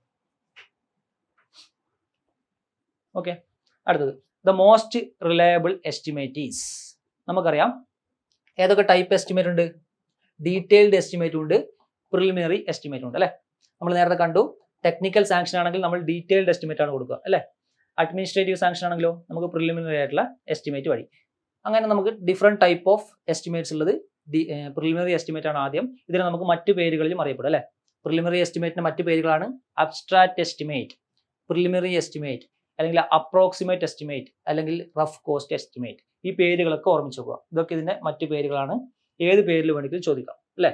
ഏതൊക്കെയാണ്? അബ്സ്ട്രാക്ട് എസ്റ്റിമേറ്റ്, അല്ലെങ്കിൽ റഫ് കോസ്റ്റ് എസ്റ്റിമേറ്റ്, അല്ലെങ്കിൽ പ്രിലിമിനറി എസ്റ്റിമേറ്റ്, അല്ലെങ്കിൽ എന്താ അപ്രോക്സിമേറ്റ് എസ്റ്റിമേറ്റ്. ഇനി ഇതിനകത്ത് വരുന്ന കുറച്ച് ടൈപ്പ് ഓഫ് എസ്റ്റിമേറ്റ് ആണ് ഇത്, അല്ലെ? ഒന്നാമത് എന്താ? Unit base estimate. ഒരു യൂണിറ്റിനെ ബേസ് ആക്കിയിട്ട് നമ്മൾ എന്താ എസ്റ്റിമേറ്റ് ഉണ്ടാക്കാൻ പോവാണ്. എക്സാമ്പിൾ ആയിട്ട് നമ്മളിപ്പോൾ ഹോസ്പിറ്റലാണ് പണി കഴിപ്പിക്കുന്നതെന്ന് വെച്ചോ, നമ്മൾ അവിടെ എന്ത് യൂണിറ്റ് ആയിട്ട് എടുക്കും? നമ്പർ ഓഫ് ബെഡ്സ് യൂണിറ്റ് ആയിട്ട് എടുക്കും. അങ്ങനെ ഒരു യൂണിറ്റിന് വിത്ത് റെസ്പെക്ട് ടു നമ്മൾ എന്താ എസ്റ്റിമേറ്റ് തയ്യാറാക്കുകയാണെങ്കിൽ അതിനെ യൂണിറ്റ് ബേസ് എസ്റ്റിമേറ്റ് എന്ന് പറയും. Number of units into rate of each unit. ഓരോ യൂണിറ്റിന്റെയും റേറ്റ് ആയിട്ട് നമ്മൾ ആ മൾട്ടിപ്ലൈറ്റ് ആണ് ഇവിടെ നമ്മൾ ആ എസ്റ്റിമേറ്റ് എടുക്കുന്നത്. രണ്ടാമത് എന്താ? Plinth area estimate. ഇതെന്തിനു വിത്ത് റെസ്പെക്ട് ആയിരിക്കും ചെയ്യുന്നത്? നമ്മളെ പ്ലിന്ത് ഏരിയനെ വിത്ത് റെസ്പെക്ട് ആയിരിക്കും ചെയ്യുന്നത്, അല്ലെ? ടോട്ടൽ ഒരു ബിൽഡിങ്ങിന് എത്ര പ്ലിന്ത് ഏരിയ ഉണ്ട്, അത് multiplied by plinth area rate, അതാണ് അവിടെ ചെയ്യുന്നത്. മൂന്നാമത് എന്താ? Cubical content and cube rate estimate. നമ്മളെ പ്ലിന്ത് ഏരിയ എസ്റ്റിമേറ്റ് ആണെങ്കിൽ എന്താ? നമ്മൾ ആ ഏരിയ ആണ് അവിടെ എടുക്കുന്നത്. നമ്മൾ ആ ഹൈറ്റ് നമ്മൾ എന്താ അവിടെ കൺസിഡർ ചെയ്യുന്നില്ല. അപ്പോൾ കുറച്ചും കൂടി അക്യൂറേറ്റ് ആയിട്ടുള്ള ഒരു പ്രിലിമിനറി എസ്റ്റിമേറ്റ് ലഭിക്കാൻ വേണ്ടി നമ്മൾ അവിടെ ആ ഹൈറ്റും കൂടി കൺസിഡർ ചെയ്യും. അപ്പോൾ നമ്മൾ എന്താ ക്യൂബിക്കൽ കണ്ടന്റിലേക്ക് എത്തും. അപ്പോൾ നമ്മൾ അതിനെ വിളിക്കുന്ന പേരാണ് ക്യൂബിക്കൽ കണ്ടന്റ് അല്ലെങ്കിൽ ക്യൂബ് റേറ്റ് എസ്റ്റിമേറ്റ് അല്ലേ. Total cubic rate into local cube rate, അതാണ് നമ്മൾ ആ എസ്റ്റിമേറ്റ് കോസ്റ്റ് ഉണ്ടാക്കാൻ വേണ്ടി യൂസ് ചെയ്യുന്ന ഇക്വേഷൻ. അവിടെ അവസാനത്തെ എന്താ അപ്രോക്സിമേറ്റ് ക്വാണ്ടിറ്റി മെത്തേഡ് എസ്റ്റിമേറ്റ്. ഇവിടെ നമ്മൾ എന്താ ബേസ് ആയിട്ട് എടുക്കുന്നത് total length of the wall in running metre. ഇവിടെ നമ്മൾ എടുക്കുന്നത് total length of wall in running metre ആയിരിക്കും. ഓക്കെ, ഇതാണ് നമ്മുടെ പ്രിലിമിനറി എസ്റ്റിമേറ്റ്. അടുത്ത എന്താ ഡീറ്റെയിൽഡ് എസ്റ്റിമേറ്റ്. ഇതിനെ വിളിക്കുന്ന മറ്റൊരു പേരാണ് ഐറ്റം റേറ്റ് എസ്റ്റിമേറ്റ്. ഓക്കെ, എന്തൊക്കെ ടൈപ്പ് ഉണ്ട്? റിവൈസ്ഡ് എസ്റ്റിമേറ്റ്, പിന്നെന്താ supplementary estimate, supplementary and revised estimate, annual repair estimate അല്ലെങ്കിൽ annual repair and maintenance estimate, പിന്നെന്താ എക്സ്റ്റൻഷൻ ആൻഡ് ഇംപ്രൂവ്മെന്റ് എസ്റ്റിമേറ്റ്. അപ്പോൾ ഇത്രയും ടൈപ്പാണ് നമ്മുടെ ഡീറ്റെയിൽഡ് എസ്റ്റിമേറ്റ് ആയിട്ടുള്ളത് അല്ലേ. ഇതൊക്കെയാണ് ഡീറ്റെയിൽഡ് എസ്റ്റിമേറ്റ്. നമ്മുടെ ക്വസ്റ്റ്യൻ എന്തായിരുന്നു? The most reliable type estimate is, നമുക്ക് ഏറ്റവും കൂടുതൽ റിലയബിൾ ചെയ്യാൻ പറ്റുന്ന എസ്റ്റിമേറ്റ് ഏതാണെന്ന്. ഓട്ടോമാറ്റിക് ആയിട്ട് നമ്മൾ ഡീറ്റെയിൽഡ് എസ്റ്റിമേറ്റ് ആയിരിക്കുമല്ലോ നമുക്ക് ഏറ്റവും കൂടുതലായിട്ട് റിലയബിൾ ചെയ്യാൻ പറ്റുന്ന എസ്റ്റിമേറ്റ്. അപ്പോൾ ഡീറ്റെയിൽഡ് എസ്റ്റിമേറ്റിന്റെ മറ്റൊരു പേരാണ് എന്താണ്? Item rate estimate. അപ്പോൾ നമ്മൾ ഓപ്ഷൻ ഏതാ? Option C. ഇത് വേണമെങ്കിൽ ഡീറ്റെയിൽഡ് എസ്റ്റിമേറ്റ് ഡയറക്റ്റ് ആയിട്ട് ചോദിക്കാം. അതിന്റെ മറ്റൊരു പേര് നമുക്ക് അറിയാമെന്ന് നോക്കിയതാണ് ഈ ക്വസ്റ്റ്യൻ പ്രകാരം അല്ലെ. ഐറ്റം റേറ്റ് എസ്റ്റിമേറ്റ് എന്ന പേര് അറിഞ്ഞിരിക്കണം. അപ്പോൾ നമ്മുടെ മോസ്റ്റ് റിലയബിൾ എസ്റ്റിമേറ്റ് എന്താ? ഐറ്റം റേറ്റ് എസ്റ്റിമേറ്റ് ആണ്. Okay,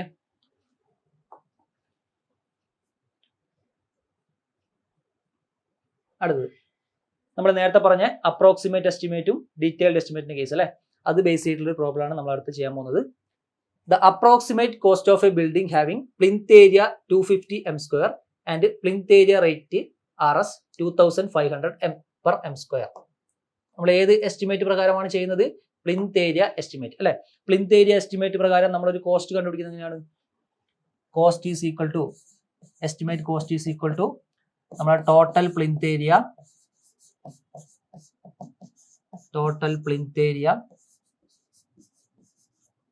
into plinth area rate. Plinth area rate നമ്മൾ ബേസിക് ആയിട്ട് ഇക്വേഷൻ അറിയാന്നുള്ള കാര്യം മാത്രമേ ഇവിടെ ഉള്ളൂ അല്ലെ. നമുക്ക് total plinth area of the building ഇവിടെ തന്നിട്ടുണ്ട് 250 m² ആണ് ടോട്ടൽ പ്ലിന്ത് ഏരിയ ആയിട്ട് തന്നിട്ടുണ്ട്. 250 m² ഇൻറ്റു പ്ലിന്ത് ഏരിയന്റെ റേറ്റ് എത്രയാണ്? 2500. നമുക്ക് ഓപ്ഷൻ ആയിട്ട് എത്ര വരും? 25 × 25 625 ആണ്. പിന്നെ 3 0. നമുക്ക് ഓപ്ഷൻ സി ആണ് നമ്മുടെ answer. Okay, the approximate cost of building having plinth area 250 m² and plinth area rate 2500 per m². Okay, അടുത്തത് നമ്മൾ ഡീറ്റെയിൽഡ് എസ്റ്റിമേറ്റ് പറഞ്ഞ സമയത്ത് പറഞ്ഞ ഒരാളായിരുന്നു റിവൈസ്ഡ് എസ്റ്റിമേറ്റ്. റിവൈസ്ഡ് എസ്റ്റിമേറ്റ് നമുക്ക് സ്ഥിരമായിട്ട് എക്സാമിന് വരുന്നൊരു ഏരിയ ആണ്. ഏതൊക്കെ അവസരങ്ങളിലാണ് നമ്മളൊരു എസ്റ്റിമേറ്റ് റിവൈസ് ചെയ്യുന്നത്? ഏതൊക്കെയാണ്? ഒന്നാമത്തെ ഓപ്ഷൻ നോക്കാം. When the original sanctioned estimate is exceeded or likely to exceed by more than 5%. നമ്മൾ ഒറിജിനൽ സാങ്ഷൻഡ് എസ്റ്റിമേറ്റ് അല്ലെങ്കിൽ നമ്മുടെ ഡീറ്റെയിൽഡ് എസ്റ്റിമേറ്റ് ടെക്നിക്കൽ സാങ്ഷൻ കിട്ടിയ എസ്റ്റിമേറ്റ് 5% മേലെ എക്സീഡ് ചെയ്തു അല്ലെങ്കിൽ എക്സീഡ് ചെയ്യാൻ പോവുകയാണ് എന്നൊക്കെയുള്ള അവസരം വരുമ്പോൾ നമ്മൾ എന്ത് ചെയ്യും? ആ എസ്റ്റിമേറ്റിനെ റിവൈസ് ചെയ്യും. അത് നമുക്ക് അറിയുന്ന കാര്യമാണ്. അപ്പോൾ ഒന്നാമത്തെ ഓപ്ഷൻ കറക്റ്റ് ആണ് അല്ലെ. രണ്ടാമത്തെ ഓപ്ഷൻ നോക്കിയേ. When the expenditure on a work exceeds or likely to exceed the amount of administrative sanction by more than 10%. നമ്മൾ ഡീറ്റെയിൽഡ് എസ്റ്റിമേറ്റ് വെച്ച് പറയുമ്പോൾ 5% ആയിരുന്നു പറയുന്നത്. അഡ്മിനിസ്ട്രേറ്റീവ് സാങ്ഷൻ വെച്ച് പറയുമ്പോൾ നമ്മൾ എത്രയാണ് പറയുന്നത്? 10% ആണ്. ഇപ്പോൾ രണ്ടാമത്തെ ഓപ്ഷൻ കറക്റ്റ് ആണ്. അഡ്മിനിസ്ട്രേറ്റീവ് സാങ്ഷൻ ആണ് 10% ആണ്. ടെക്നിക്കൽ സാങ്ഷന്റെ കേസിൽ അല്ലെങ്കിൽ ഡീറ്റെയിൽഡ് എസ്റ്റിമേറ്റിന്റെ കേസിൽ 5% ആണ് വാല്യൂ. പിന്നെ ഒരു കേസും കൂടി ഉണ്ടല്ലോ അവിടെ, മെറ്റീരിയൽ ഡീവിയേഷൻ ഉണ്ടാവുക. നമ്മുടെ മൂന്നാമത്തെ ഓപ്ഷൻ നോക്കിയേ. When there are material deviation from the original proportion. ഈ ഒരു അവസരത്തിൽ നമ്മൾ എന്ത് ചെയ്യും? എസ്റ്റിമേറ്റിനെ റിവൈസ് ചെയ്യും. ഓക്കെ, നാലാമത്തെ ഓപ്ഷൻ നോക്കിയേ. When additional work are required to supplement the original work.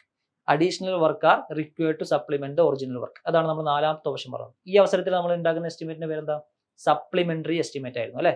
അപ്പൊ ഇത് സപ്ലിമെന്ററി എസ്റ്റിമേറ്റ് ആണ്.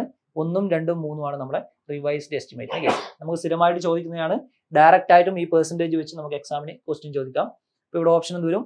1, 2 and 3. ഓപ്ഷൻ സി ആണ് നമ്മുടെ ആൻസർ.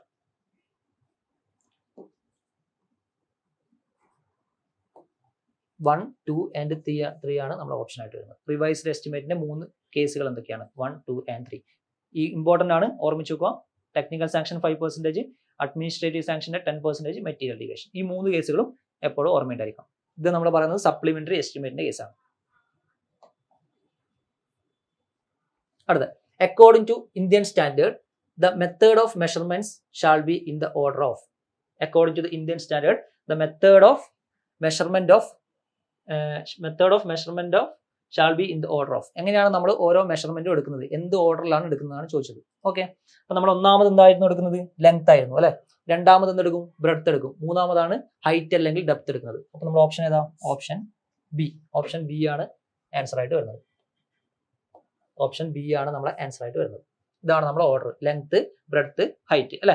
നമ്മൾ ഡീറ്റെയിൽഡ് എസ്റ്റിമേറ്റ് ഉണ്ടാക്കുന്ന കേസ് ഓർമ്മയുണ്ടോ? ഡീറ്റെയിൽഡ് എസ്റ്റിമേറ്റ് ഉണ്ടാക്കുന്ന സമയത്ത് നമ്മൾ പ്രധാനമായിട്ടും 2 കാര്യങ്ങളാണ് ചെയ്യുന്നത് അല്ലെ. ഒന്നാമത് ആദ്യം നമ്മൾ ക്വാണ്ടിറ്റി കാൽക്കുലേറ്റ് ചെയ്യും അല്ലെ. അത് ഏത് ഫോമിലായിരുന്നു ചെയ്യുന്നത്, details of measurement form. Details of measurement form.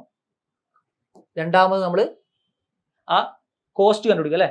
Abstract of estimate ഫോമിൽ നമ്മൾ ആ കോസ്റ്റ് കണ്ടുപിടിക്കും. അപ്പൊ നോക്കിയേ, 2 ഫോമുകൾ എന്തൊക്കെയാണ് ഡീറ്റെയിൽഡ് എസ്റ്റിമേറ്റ് ഉണ്ടാക്കുന്ന സ്റ്റെപ്പുകൾ.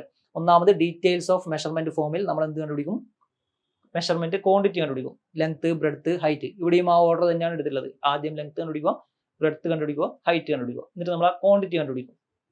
രണ്ടാമത് നമ്മൾ എന്ത് കണ്ടുപിടിക്കും, അതിന്റെ എമൗണ്ട് എത്രയാണെന്ന് കണ്ടുപിടിക്കും. എമൗണ്ട് കണ്ടുപിടിക്കാൻ വേണ്ടി അബ്സ്ട്രാക്ട് ഓഫ് എസ്റ്റിമേറ്റ് ഫോം ആണ് നമ്മളോട് യൂസ് ചെയ്യുന്നത്. അബ്സ്ട്രാക്ട് ഓഫ് എസ്റ്റിമേറ്റ് ഫോം ആണ് നമ്മളോട് യൂസ് ചെയ്യുന്നത്. ഓക്കെ, എക്സാമ്പിൾ ആയിട്ട് ഇവിടെ വേണമെങ്കിൽ നമ്മൾ എർത്ത് വർക്കിന്റെ ആണ് കണ്ടുപിടിക്കുന്നത് വെച്ചോ. എർത്ത് വർക്കാണ് കണ്ടുപിടിക്കുന്നത്. നമ്മൾ ഐറ്റം നമ്പർ ആയിട്ട് 1 കൊടുക്കും, ഡിസ്ക്രിപ്ഷൻ ആയിട്ട് എർത്ത് വർക്ക് എന്ന് കൊടുക്കും. ഡിസ്ക്രിപ്ഷൻ ആയിട്ട് എർത്ത് വർക്ക് കൊടുക്കും. എത്ര നമ്പേഴ്സ്, ഇപ്പോൾ എക്സാമ്പിൾ ആയിട്ട് 4 നമ്പർ ഓഫ് എർത്ത് വർക്കാണ് ചെയ്യുന്നത്. അതിന്റെ ലെങ്ത് ഒരു 5 മീറ്റർ ആണ്, ബ്രെഡ്ത്ത് ഒരു 3 മീറ്റർ ആണ്, ഡെപ്ത് ഒരു 1 മീറ്റർ ആണ്.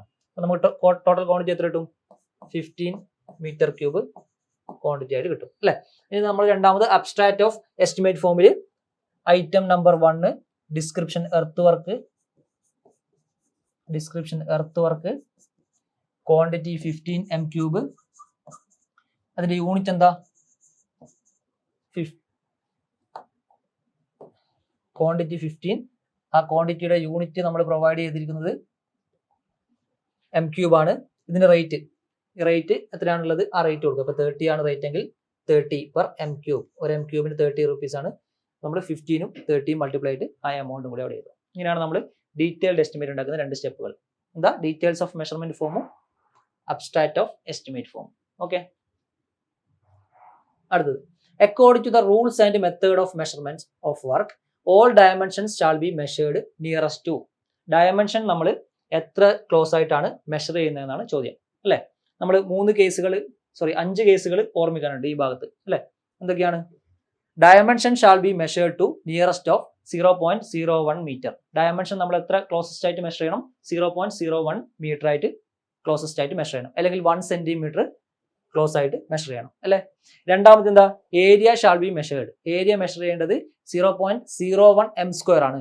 രണ്ടും സെയിം വരും അല്ലെ, 0.01 0.01. യൂണിറ്റ് മീറ്റർ, ഏരിയന്റെ ആണെങ്കിൽ മീറ്റർ സ്ക്വയർ. വോളിയം ആണെങ്കിൽ എന്താ, 0.01 m ക്യൂബിന്റെ നിയറസ്റ്റ് ആയിട്ട് നമ്മൾ വോളിയം മെഷർ ചെയ്യണം. ഇനി 2 കാര്യങ്ങൾ വരുന്നത്, സ്ലാബ് തിക്നെസ് നമ്മൾ സാധാരണ മെഷർ ചെയ്യുന്നത് 5 mm അല്ലെങ്കിൽ 0.005 മീറ്റർ അക്യുറസിയിൽ നമ്മൾ മെഷർ ചെയ്യണം. വെയിറ്റ് ആണെങ്കിൽ 1 കിലോഗ്രാം അക്യുറസിയിൽ മെഷർ ചെയ്യണം. ഓക്കെ, ഇത്രയും കേസുകൾ ഓർമ്മിച്ച് വെക്കുക. അങ്ങനെയാണെങ്കിൽ നമ്മുടെ ആൻസർ എന്താ, 0.01 മീറ്റർ ആയിരിക്കും നമ്മുടെ ഓപ്ഷൻ ആയിട്ട് വരുന്നത്. 0.01 മീറ്റർ അക്യുറസിയിൽ നമ്മൾ ഡയമെൻഷൻസ് മെഷർ ചെയ്യണം. ഡയമെൻഷൻ വരുന്നത് ലെങ്ത്, ബ്രെഡ്ത്ത്, ഡെപ്ത്, അതൊക്കെ നമ്മൾ 0.01 മീറ്റർ അക്യുറസിയിൽ മെഷർ ചെയ്യണം. അടുത്ത 17, which among the following statement is false regarding plastering of a surface. നമ്മൾ പ്ലാസ്റ്ററിംഗ് ഓഫ് എ സർഫേസ് ചെയ്യുമ്പോൾ കാര്യത്തിനെ പറ്റിയാണ് ചോദിച്ചിട്ടുള്ളത്. ആ ഡിഡക്ഷന്റെ കേസുകളാണ് ചോദിക്കുന്നത് അല്ലെ. പ്ലാസ്റ്ററിംഗിന്റെ കേസിൽ ഡിഡക്ഷൻ വരുന്ന ഏരിയാസ് ആണ് ചോദിച്ചിട്ടുള്ളത്. നമുക്ക് ഓപ്ഷൻസ് നോക്കാം. ഒന്നാമത്തെ, for small opening up to 0.5 m². For small opening up to 0.5 m², no deduction is made and at the same time no additions are made for jambs, soffit and sill of this openings. നമ്മൾ 0.5 m² വരെ എന്ത് ചെയ്യും, plastering ചെയ്യുന്ന surface ആണെങ്കിൽ നമ്മൾ ഒരു ഡിഡക്ഷനും അവിടെ apply ചെയ്യില്ല അല്ലെ. അപ്പൊ ഡിഡക്ഷൻ അപ്ലൈ ചെയ്തില്ലെങ്കിൽ നമുക്ക് ഓട്ടോമാറ്റിക് ആയിട്ടുള്ള ആ ക്വാണ്ടിറ്റി എന്തിലേക്ക് കിട്ടും, നമ്മുടെ ജാമ്പ്, സോഫിറ്റ്, സീൽസിന് ആ ക്വാണ്ടിറ്റി കിട്ടും. അപ്പൊ നമ്മൾ 0.5 m² വരെ ഡിഡക്ഷൻ സാധാരണ ആഡ് ചെയ്യാറില്ല. അപ്പൊ ഒന്നാമത്തെ സ്റ്റേറ്റ്മെന്റ് എന്താ, കറക്റ്റ് ആണ്. രണ്ടാമത്തെ statement okay, for opening having area exceeding 0.5 m², but not exceeding 3m². അതായത് 0.5m² വരെയും 3m² വരെയുള്ള ആ റേഞ്ചിൽ നമ്മൾ എന്താണ് സാധാരണ ചെയ്യുന്നത്? ഡിഡക്ഷൻ ഒരു ഫേസിൽ മാത്രം അപ്ലൈ ചെയ്യും, മറ്റേ ഫേസ് എന്ത് ചെയ്യും? അലോ ചെയ്യും അല്ലെ? ആ അലോ ചെയ്ത ഫേസിലെ ക്വാണ്ടിറ്റി നമുക്ക് എന്തായിട്ട് കിട്ടും? സിൽസിനും ജാബിനും സോഫിറ്റിനും കിട്ടും. ഇപ്പൊ രണ്ടാമത്തെ സ്റ്റേറ്റ്മെന്റും കറക്റ്റ് ആണല്ലോ. 0.5m² to 3 ആണെങ്കിൽ എന്താ? ഒരു ഫേസിൽ മാത്രം നമ്മൾ ഡിഡക്ഷൻ ചെയ്യും. ഓക്കെ. മൂന്നാമത്തെ for opening above 3m², deduction is made for both face of the opening. 3m² മേലെയാണെങ്കിൽ നമ്മൾ എന്ത് ചെയ്യും? ബോത്ത് ഫേസിന് നമ്മൾ ഡിഡക്ഷൻ ചെയ്യും അല്ലെ? അപ്പോൾ ഓട്ടോമാറ്റിക് ആയിട്ട് നമ്മൾ എന്ത് ചെയ്യണം? ജാമ്പ്, സോഫിറ്റ്, പിന്നെന്താ സിൽസിനൊക്കെ എക്സ്ട്രാ ആയിട്ട് അവിടെ പ്രൊവൈഡ് ചെയ്യേണ്ടി വരും. പ്ലാസ്റ്ററിങ്ങിന്റെ ക്വാണ്ടിറ്റി അവിടെ പ്രൊവൈഡ് ചെയ്യേണ്ടി വരും. അപ്പൊ എന്താ? Addition for jamb, soffit and sills are ചെയ്യും അല്ലെ? ആ ഓപ്ഷൻ 0 തരാം. Face of the opening and jambs, soffit and sills are taken in to account and added. അത് സെപ്പറേറ്റ് ആഡ് ചെയ്യും. ഡിഡക്ഷൻ ചെയ്യുകയും ചെയ്യും, സെപ്പറേറ്റ് ആയിട്ടുള്ള കാര്യം ആഡ് ചെയ്യുകയും ചെയ്യും. അപ്പൊ ഈ 3 ഓപ്ഷൻസും കറക്റ്റ് ആണല്ലോ. അപ്പോൾ ഫാൾസ് ആയത് ഏതാ? നൺ ഓഫ് ദ എബോവ് ആണ് നമ്മൾ ഓപ്ഷൻ ആയിട്ട് വരിക. എല്ലാ ഓപ്ഷൻസും കറക്റ്റ് ആണ്. Option none of the above ആയിരിക്കും. നമ്മൾ പ്ലാസ്റ്ററിങ്ങിന്റെ 3 കേസുകളാണ് ഇവിടെ പറയുന്നത്. പ്ലാസ്റ്ററിങ്ങിന്റെ 3 കേസുകളാണ് നമ്മളിവിടെ പറയുന്നത്. ഓക്കെ, ഇതാണ് നമ്മുടെ option none of the above. ഈ 3 കേസും അതിന് വിത്ത് റെസ്പെക്ട് കറക്റ്റ് ആണ്. പ്ലാസ്റ്ററിങ് ആയാലും പെയിന്റിംഗ് ആയാലും വൈറ്റ് വാഷിംഗ് അങ്ങനത്തെ കേസുകളൊക്കെ ഈ ഒരു സെയിം കാര്യം തന്നെയാണ് വരുന്നത്. എല്ലാം സിമിലർ ടൈപ്പ് ഓഫ് വർക്ക്സ് ആണ് അല്ലേ? അപ്പോൾ ആ വർക്ക്സിന്റെ കേസിൽ ഈ ഒരു കാര്യം തന്നെയാണ് നമുക്ക് സാധാരണ വരുന്നത്. അടുത്തത്, the item of stone work which is measured in square metre is. Square മീറ്ററിൽ മെഷർ ചെയ്യുന്ന ഐറ്റം ഏതാണ് എന്നാണ് ചോദിച്ചിട്ടുള്ളത് അല്ലെ? നമുക്ക് കുറെ മെഷറിംഗ് യൂണിറ്റും സ്റ്റാൻഡേർഡ് യൂണിറ്റും ഉണ്ട് അല്ലെ? നമ്മുടെ ടെക്സ്റ്റ് ബുക്കിൽ വലിയൊരു ടാബിൾ തന്നെയുണ്ട്. കുറെ ഐറ്റത്തിന്റെ മെഷറിംഗ് യൂണിറ്റ് എന്താ, സ്റ്റാൻഡേർഡ് യൂണിറ്റ് എന്താ. നമ്മൾ സാധാരണ എക്സാമിന് വരുന്ന ഒരു ഭാഗമാണ് മെഷറിംഗ് യൂണിറ്റ് ഓഫ് ഐറ്റംസ് അല്ലെ? അപ്പൊ ഒന്നാമത് നമ്മൾ ചോദിച്ചിരിക്കുന്നത് item of stone work which is measured in square metre. ഒന്നാമത് നോക്കിയേ, സ്റ്റോൺ മാസൺറി. സ്റ്റോൺ മാസൺറി നമ്മൾ എന്തിലാണ് മെഷർ ചെയ്യുന്നത്? മീറ്റർ ക്യൂബിലായിരിക്കും മെഷർ ചെയ്യുന്നത്. സ്റ്റോൺ മാസൺറി നമ്മൾ മെഷർ ചെയ്യുന്നത് മീറ്റർ ക്യൂബിലായിരിക്കും. സ്റ്റോൺ മാസൺറി മെഷർ ചെയ്യുന്നത് മീറ്റർ ക്യൂബിലായിരിക്കും. രണ്ടാമത്തെ കേസ് നോക്കിയേ, stone work in wall facing thickness specified. Thickness നമ്മൾ ഇവിടെ സ്പെസിഫൈ ചെയ്ത് കഴിഞ്ഞു. അപ്പോൾ ഓട്ടോമാറ്റിക് ആയിട്ട് നമ്മൾ മെഷർ ചെയ്യുന്നത് ഇവിടെ m²ലായിരിക്കും. Okay, stone work in wall facing thickness is specified. അപ്പോൾ നമ്മളിവിടെ മെഷർ ചെയ്യുന്നത് മീറ്റർ²ലായിരിക്കും. അഷ്ലാർ മാസൺറി നമ്മൾ മീറ്റർ ക്യൂബിലാണ് മെഷർ ചെയ്യുന്നത്. റാൻഡറബിൾ മാസൺറി ആയാലും നമ്മൾ മീറ്റർ ക്യൂബിലാണ് മെഷർ ചെയ്യുന്നത്. കൂടെ ഏതാ m² മെഷർ ചെയ്യുന്നത്? നമ്മുടെ stone work in wall facing അതാണ് നമ്മൾ എന്തിൽ മെഷർ ചെയ്യുന്നത്? മീറ്റർ² മെഷർ ചെയ്യുന്നത്. ഓക്കെ, അടുത്ത unit of measurement in MKS for damp proof course. Damp proof കോഴ്സിന്റെ സ്ഥിരമായിട്ട് നമുക്ക് എക്സാമിന് വരുന്ന ഒരു ക്വസ്റ്റ്യൻ ആണ്. ഡാം പ്രൂഫ് കോഴ്സിന്റെ മെഷറിംഗ് യൂണിറ്റ് എന്താണ്? ഡാം പ്രൂഫ് കോഴ്സിന്റെ മെഷറിംഗ് യൂണിറ്റ്? m² ആയിരിക്കും. ഡാം പ്രൂഫ് കോഴ്സിന്റെ മെഷറിംഗ് യൂണിറ്റ് m² അല്ലെങ്കിൽ സ്ക്വയർ മീറ്റർ ആയിരിക്കും. ഓക്കെ, നമ്മൾ ബ്രിക്ക് വർക്കിന്റെ കേസിലും ചില വർക്കുകളൊക്കെ m² വരാറുണ്ട്. ഏതാ ഓർമ്മയുണ്ടോ? Honey comb brick work,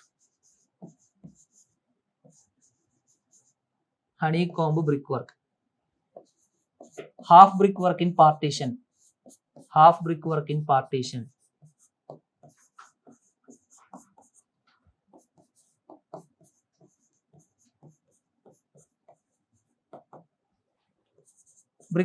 soling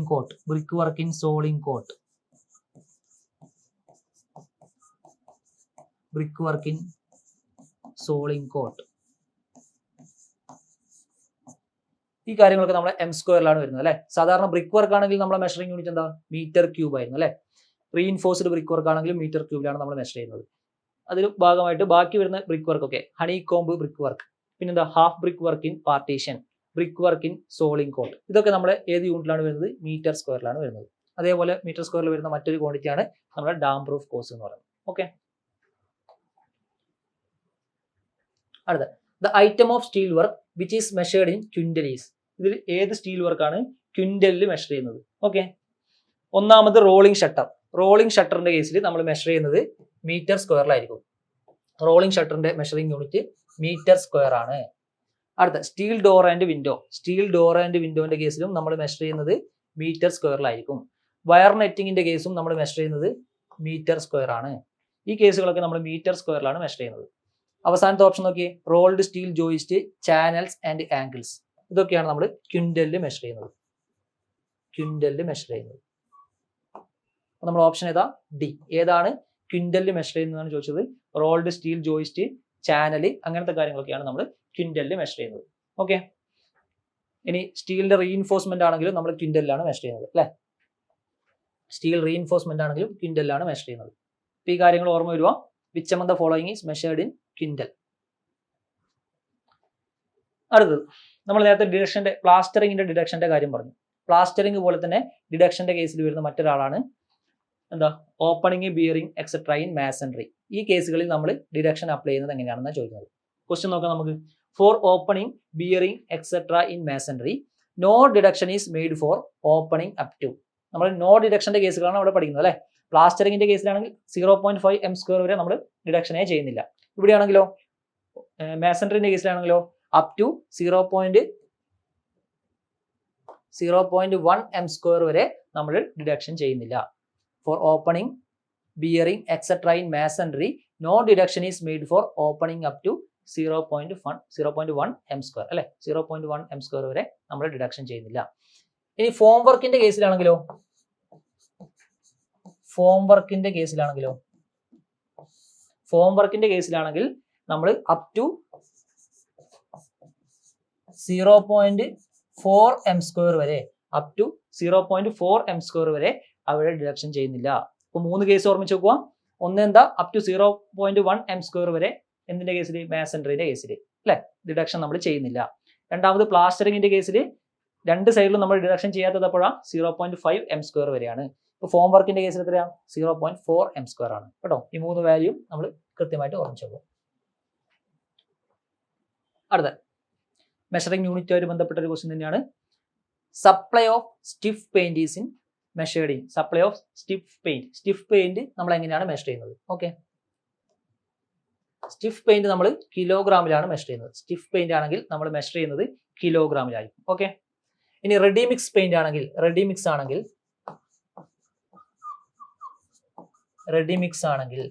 paint ആണെങ്കിൽ നമ്മൾ മെഷർ ചെയ്യുന്നത്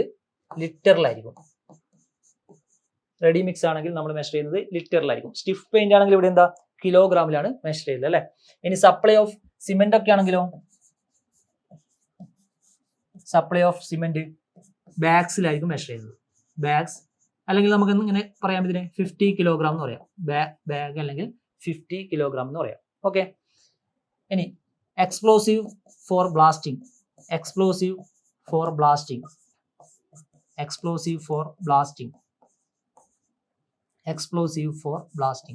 ഇത് നമ്മൾ മെഷർ ചെയ്യുന്നത് കിലോഗ്രാമിലാണ്.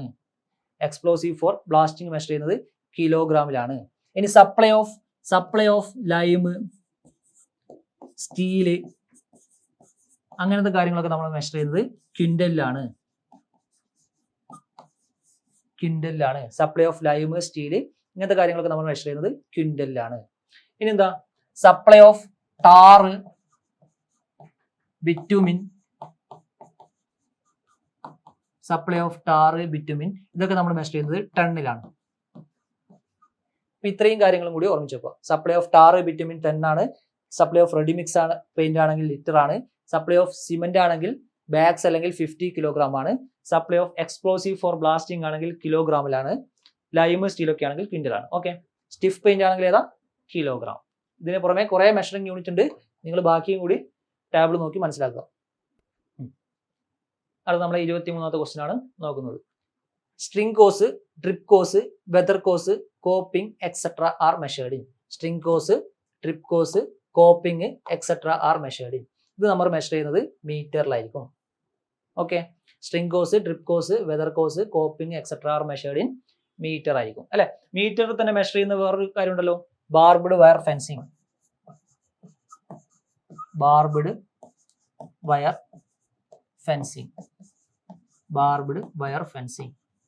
നമ്മൾ മെഷർ ചെയ്യുന്നത് മീറ്ററിലാണ്. Barbed wire fencing is measured in metre. ഇതും കൂടി ഓർമ്മിച്ച് നോക്കുക.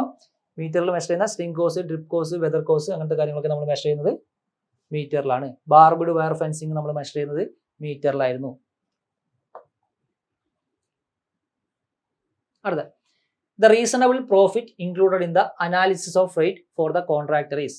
അനാലിസിസ് ഓഫ് റേറ്റിൽ കോൺട്രാക്ടർക്ക് നമ്മൾ പ്രൊവൈഡ് ചെയ്യുന്ന റീസണബിൾ പ്രോഫിറ്റ് എത്രയാണ്? നമ്മൾ അനാലിസിസ് ഓഫ് റേറ്റ് ചെയ്യുന്ന സമയത്ത് നമുക്കറിയാം അതിനെ ഡിപ്പെൻഡ് ചെയ്യുന്ന കുറച്ച് കാര്യങ്ങളുണ്ട്. അതിനകത്ത് വരുന്ന ഒരാളാണ് കോൺട്രാക്ടർ പ്രോഫിറ്റ് അല്ലെ. നമ്മളൊരു ഐറ്റത്തിൽ എന്താ കോൺട്രാക്ടർ പ്രോഫിറ്റ് ഇൻക്ലൂഡ് ചെയ്യും. ഓരോ ഐറ്റത്തിലും കോൺട്രാക്ടർ പ്രോഫിറ്റ് നമ്മൾ ഇൻക്ലൂഡ് ചെയ്യും. റേറ്റ് അനാലിസിസിൽ നമ്മൾ യൂസ് ചെയ്യുന്ന ഒരു ടേമാണ് എന്താ കോൺട്രാക്ടർ പ്രോഫിറ്റ് എന്ന് പറയുന്നത്. നമ്മൾ യൂഷ്വലി അത് 10% ആയിരിക്കും നമ്മൾ കോൺട്രാക്ടർ പ്രോഫിറ്റ് ആയിട്ട് എടുക്കുന്നത്. ഓക്കെ, 10% ആയിരിക്കും നമ്മൾ കോൺട്രാക്ടർ പ്രോഫിറ്റ് ആയിട്ട് പ്രൊവൈഡ് ചെയ്യുന്നത്.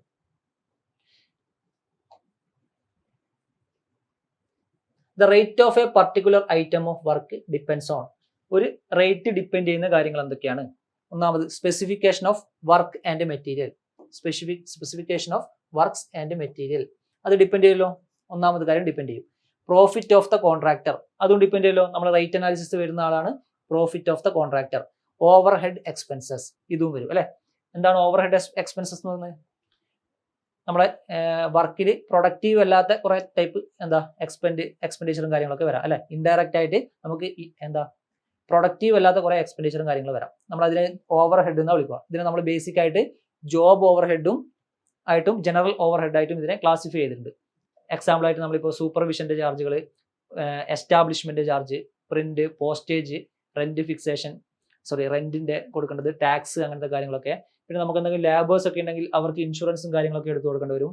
അവർക്ക് എന്തെങ്കിലും കോമ്പൻസേഷൻ കൊടുക്കണമെങ്കിൽ അത് കൊടുക്കേണ്ടി വരും. അപ്പൊ ഇങ്ങനത്തെ കാര്യങ്ങളൊക്കെ നമ്മൾ ഓവർ ഹെഡിലാണ് എന്താ ഇൻക്ലൂഡ് ചെയ്യുന്നത് അല്ലെ. ഇൻഡയറക്റ്റ് എക്സ്പെൻസ് അതിനെയാണ് നമ്മൾ ജനറൽ ഓവർ ഹെഡ് അല്ലെങ്കിൽ ജോബ് ഓവർ ഹെഡ് കൊണ്ട് ഉദ്ദേശിക്കുന്നത്. ഓക്കെ, അപ്പൊ നമ്മൾ ഓപ്ഷൻ എന്ത് വരും? ഓൾ ഓഫ് ദ എബോവ് ആണ് നമ്മുടെ ഓപ്ഷൻ. എല്ലാം ഇതിനകത്ത് വരും. നമ്മൾ റേറ്റ് അനാലിസിസിന് ഡിപ്പെൻഡ് ചെയ്യുന്ന ആൾക്കാരാണ് മുഴുവനായിട്ടുള്ള ആൾക്കാർ. Okay, all of the above ആണ് ആൻസർ ആയിട്ട് വരുന്നത്.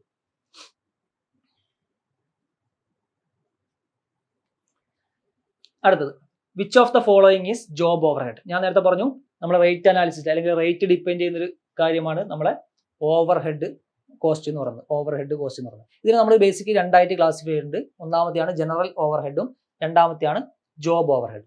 ഇതിനകത്ത് ജനറൽ ഓവർ ഹെഡിൽ വരുന്ന ആൾക്കാരാണ് എസ്റ്റാബ്ലിഷ്മെന്റ്. ജനറൽ ഓവർ ഹെഡിൽ വരുന്ന ആളാണ് എസ്റ്റാബ്ലിഷ്മെന്റ്. പിന്നെന്താ സ്റ്റേഷനറി, പ്രിന്റിംഗ്, പോസ്റ്റേജ് അങ്ങനത്തെ കാര്യങ്ങളൊക്കെ. പിന്നെന്താ സൂപ്പർവിഷൻ അങ്ങനത്തെ കാര്യങ്ങളൊക്കെ വരുന്നത് ജോബ് ഓവർ ഹെഡിലാണ്. ട്രാവലിംഗ് എക്സ്പെൻസ് വരുന്നത് ജനറൽ ഓവർ ഹെഡിലാണ്. ഒന്നാമത്തത് നമ്മളെ ജനറൽ ഓവർ ഹെഡ് ആണ്. സ്റ്റേഷനറി, പ്രിന്റിംഗ്, പോസ്റ്റേജും ജനറൽ ഓവർ ഹെഡ് ആണ്. ട്രാവലിംഗ് എക്സ്പെൻസ് ഒക്കെ ജനറൽ ഓവർ ഹെഡ് ആണ്. സൂപ്പർവിഷൻ ആണ് നമ്മളെ ജോബ് ഓവർ ഹെഡിൽ വരുന്നത്. ഏതാണ് നമ്മളെ ജോബ് ഓവർ ഹെഡിൽ വരുന്നതാണ് ചോദിച്ചത്. അപ്പൊ സൂപ്പർവിഷൻ ആണ് ജോബ് ഓവർ ഹെഡിൽ വരുന്നത്. അപ്പൊ നമുക്ക് എന്തൊക്കെയാണ് ഒരു ജനറൽ ഓവർ ഹെഡിലും ജോബ് ഓവർ ഹെഡിലും വരുന്ന കാര്യങ്ങളെന്ന് നോക്കാം. ജനറൽ ഓവർ ഹെഡ് ആണെങ്കിൽ എസ്റ്റാബ്ലിഷ്മെന്റ്, ഓഫീസ് സ്റ്റാഫിന്റെ ഒക്കെ എസ്റ്റാബ്ലിഷ്മെന്റ്. രണ്ടാമത് സ്റ്റേഷനറി, പ്രിന്റിംഗ്, പോസ്റ്റേജ് അങ്ങനത്തെ കാര്യങ്ങളൊക്കെ. ട്രാവലിംഗ് എക്സ്പെൻസുകൾ, പിന്നെന്താ ടാക്സ്, റെന്റ് അങ്ങനത്തെ കാര്യങ്ങളൊക്കെ, ടെലിഫോൺ ബില്ല് അങ്ങനത്തെ കാര്യങ്ങളൊക്കെയാണ് ജനറൽ ഓവർ ഹെഡിൽ വരുന്നത്. ജോബ് ഓവർ ഹെഡ് ആണെങ്കിലോ സൂപ്പർവിഷൻ, മെറ്റീരിയലിന്റെ handling, repair and carriage of depreciation of tools and plan. T&P means tools and plan. അതിന്റെ റിപ്പയറും കാരേജും അങ്ങനത്തെ കാര്യങ്ങളൊക്കെ. പിന്നെന്താ workman compensation, amenities of labours, interest on investment, losses on advance. ഇതാണ് നമ്മുടെ രണ്ട് ക്ലാസിഫിക്കേഷൻ, ഓവർ ഹെഡ് കോസ്റ്റിന്റെ രണ്ട് ക്ലാസിഫിക്കേഷൻ. ഓക്കെ,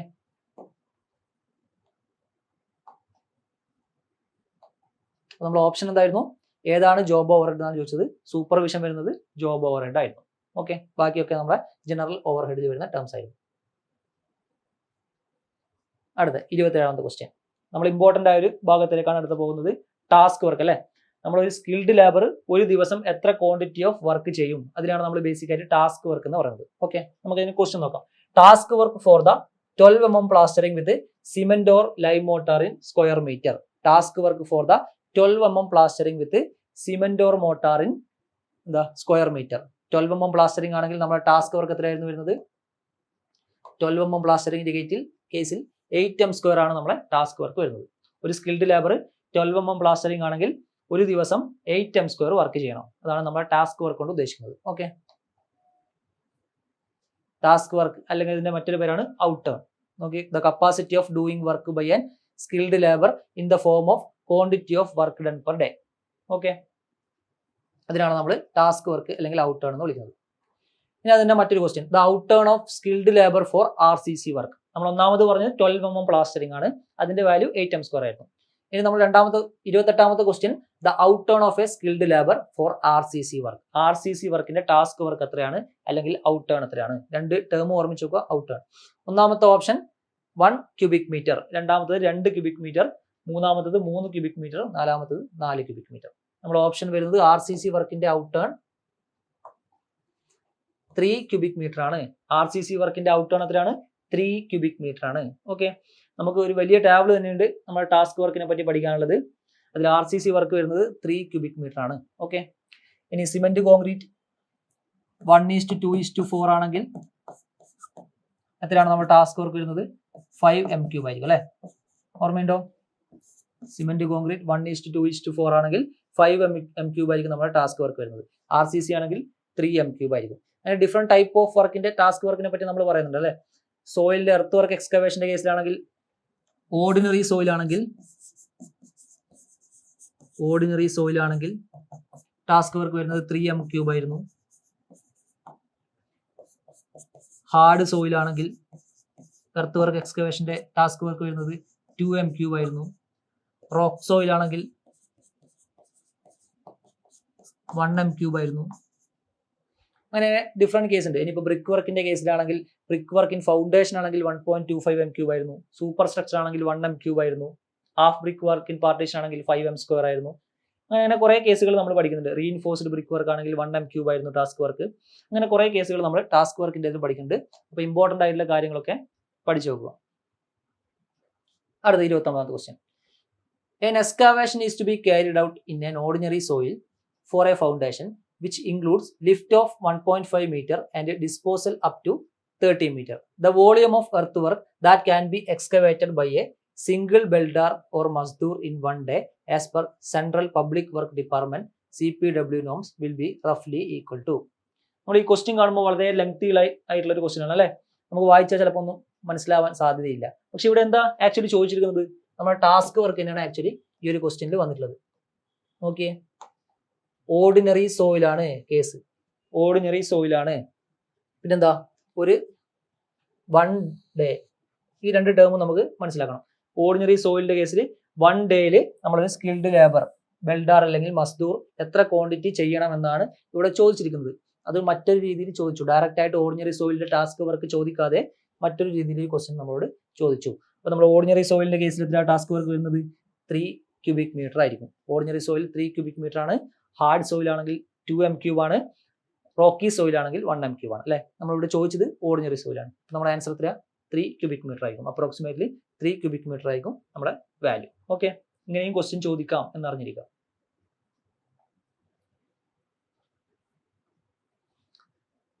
അടുത്ത നമ്മുടെ 30th question. The amount to be spent for the completion of unit quantity of work is called rate. നമ്മളൊരു unit quantity of work ചെയ്യാൻ വേണ്ട എമൗണ്ടിനാണ് നമ്മൾ എന്ത് വിളിക്കുക? റേറ്റ് എന്ന് വിളിക്കുക. Okay, the rate are usually taken from the. നമ്മൾ എവിടെ നിന്നാണ് ഈ റേറ്റ് നമ്മൾ എടുക്കുന്നത്? Option A standard data book, option B schedule of rate, option C bill of quantity, option D abstract of estimate form. അപ്പോൾ നമ്മൾ ഈ സിയും ഡി ഓപ്ഷൻ നേരത്തെ കണ്ടല്ലോ. ബിൽ ഓഫ് ക്വാണ്ടിറ്റി നമ്മൾ നേരത്തെ ക്വസ്റ്റ്യൻ ചെയ്തപ്പോൾ കണ്ടു അല്ലേ. അബ്സ്ട്രാക്ട് ഓഫ് എസ്റ്റിമേറ്റ് ഫോമും കണ്ടു. നമ്മൾ ഡീറ്റെയിൽഡ് എസ്റ്റിമേറ്റ് ഉണ്ടാക്കുമ്പോൾ എമൗണ്ട് കാൽക്കുലേറ്റ് ചെയ്യുന്ന രണ്ടാമത്തെ ഫോം ആയിരുന്നു അബ്സ്ട്രാക്ട് ഓഫ് എസ്റ്റിമേറ്റ് ഫോം. ഇനി ആദ്യത്തെ രണ്ടാമത്തെ ഓപ്ഷൻ നോക്കിയേ. ഇതിനകത്ത് നമ്മളെ മെറ്റീരിയൽസിന്റെയും ലേബേഴ്സിന്റെ ഒക്കെ റേറ്റ് കാണിക്കുന്നത് ഷെഡ്യൂൾ ഓഫ് റേറ്റ് ബുക്കിലായിരിക്കും. നമ്മൾ നേരത്തെ പറഞ്ഞായിരുന്നു ഷെഡ്യൂൾ ഓഫ് റേറ്റ് ബുക്കിലായിരിക്കും എന്താ റേറ്റ് ഓഫ് മെറ്റീരിയൽസും ലേബറും ഉണ്ടാവുക അല്ലെ. യൂണിറ്റ് ക്വാണ്ടിറ്റീസ് ഓഫ് ഐറ്റത്തിന് വേണ്ടതാണ് നമ്മൾ റേറ്റ് എന്ന് വിളിക്കുന്നത്. അത് കാണുന്നത് നമ്മളിവിടെ ഷെഡ്യൂൾ ഓഫ് റേറ്റ് ബുക്കിലായിരിക്കും. നമ്മുടെ സിലബസിലുള്ള ഒരു പോർഷനാണ് ഷെഡ്യൂൾ ഓഫ് റേറ്റ് എന്ന് പറഞ്ഞ പോർഷൻ. അപ്പോൾ ഇങ്ങനത്തെ ഒരു ക്വസ്റ്റ്യൻ വരുമെന്ന് പ്രതീക്ഷിക്കാം. ഇനി ഇതിന് മേലെ തന്നെ ഉണ്ടോ സ്റ്റാൻഡേർഡ് ഡാറ്റ ബുക്ക്. ഈ സ്റ്റാൻഡേർഡ് ഡാറ്റ ബുക്കിൽ എന്താ ഉണ്ടാവുക? 1 യൂണിറ്റ് വർക്ക് ചെയ്യുമ്പോൾ നമുക്ക് ആവശ്യമായിട്ടുള്ള മെറ്റീരിയൽസിന്റെയും ലേബറിന്റെയും എമൗണ്ട് എണ്ണം എത്രയാണ് കാണിച്ചിരുന്നതാണ് നമ്മുടെ സ്റ്റാൻഡേർഡ് ഡാറ്റ ബുക്ക്. ഓക്കെ, ഇതാണെങ്കിൽ നമുക്ക് റേറ്റ് കാണിച്ചു തരും. ഇത് എത്ര എമൗണ്ട് വേണമെന്ന്, മെറ്റീരിയലും ലേബറും എത്ര എമൗണ്ട് 1 യൂണിറ്റ് ചെയ്യാൻ ആവശ്യമായ amount of material and labour. അതാണ് നമ്മുടെ സ്റ്റാൻഡേർഡ് ഡാറ്റ ബുക്കിൽ ഉണ്ടാവുക. ഷെഡ്യൂൾ ഓഫ് റേറ്റിലാണെങ്കിൽ നമ്മുടെ അതിന്റെ റേറ്റ് ഉണ്ടാവും. ഓക്കെ, ആ രണ്ട് കേസ് ഓർമ്മിച്ച് വെക്കുക. അടുത്ത, the number of bricks delivered by an unskilled labor bracket mazdoor to a distance of 15 meter in a working day. ഒരു വർക്കിംഗ് ഡേയിൽ 15 മീറ്റർ ദൂരത്തേക്ക് ഒരു അൺസ്കിൽഡ് ലേബർ എന്താ നമ്പർ ഓഫ് ബ്രിക്സ് എത്ര ബ്രിക്സ് ഡെലിവർ ചെയ്യുന്നതാണ് ചോദിക്കുന്നത്.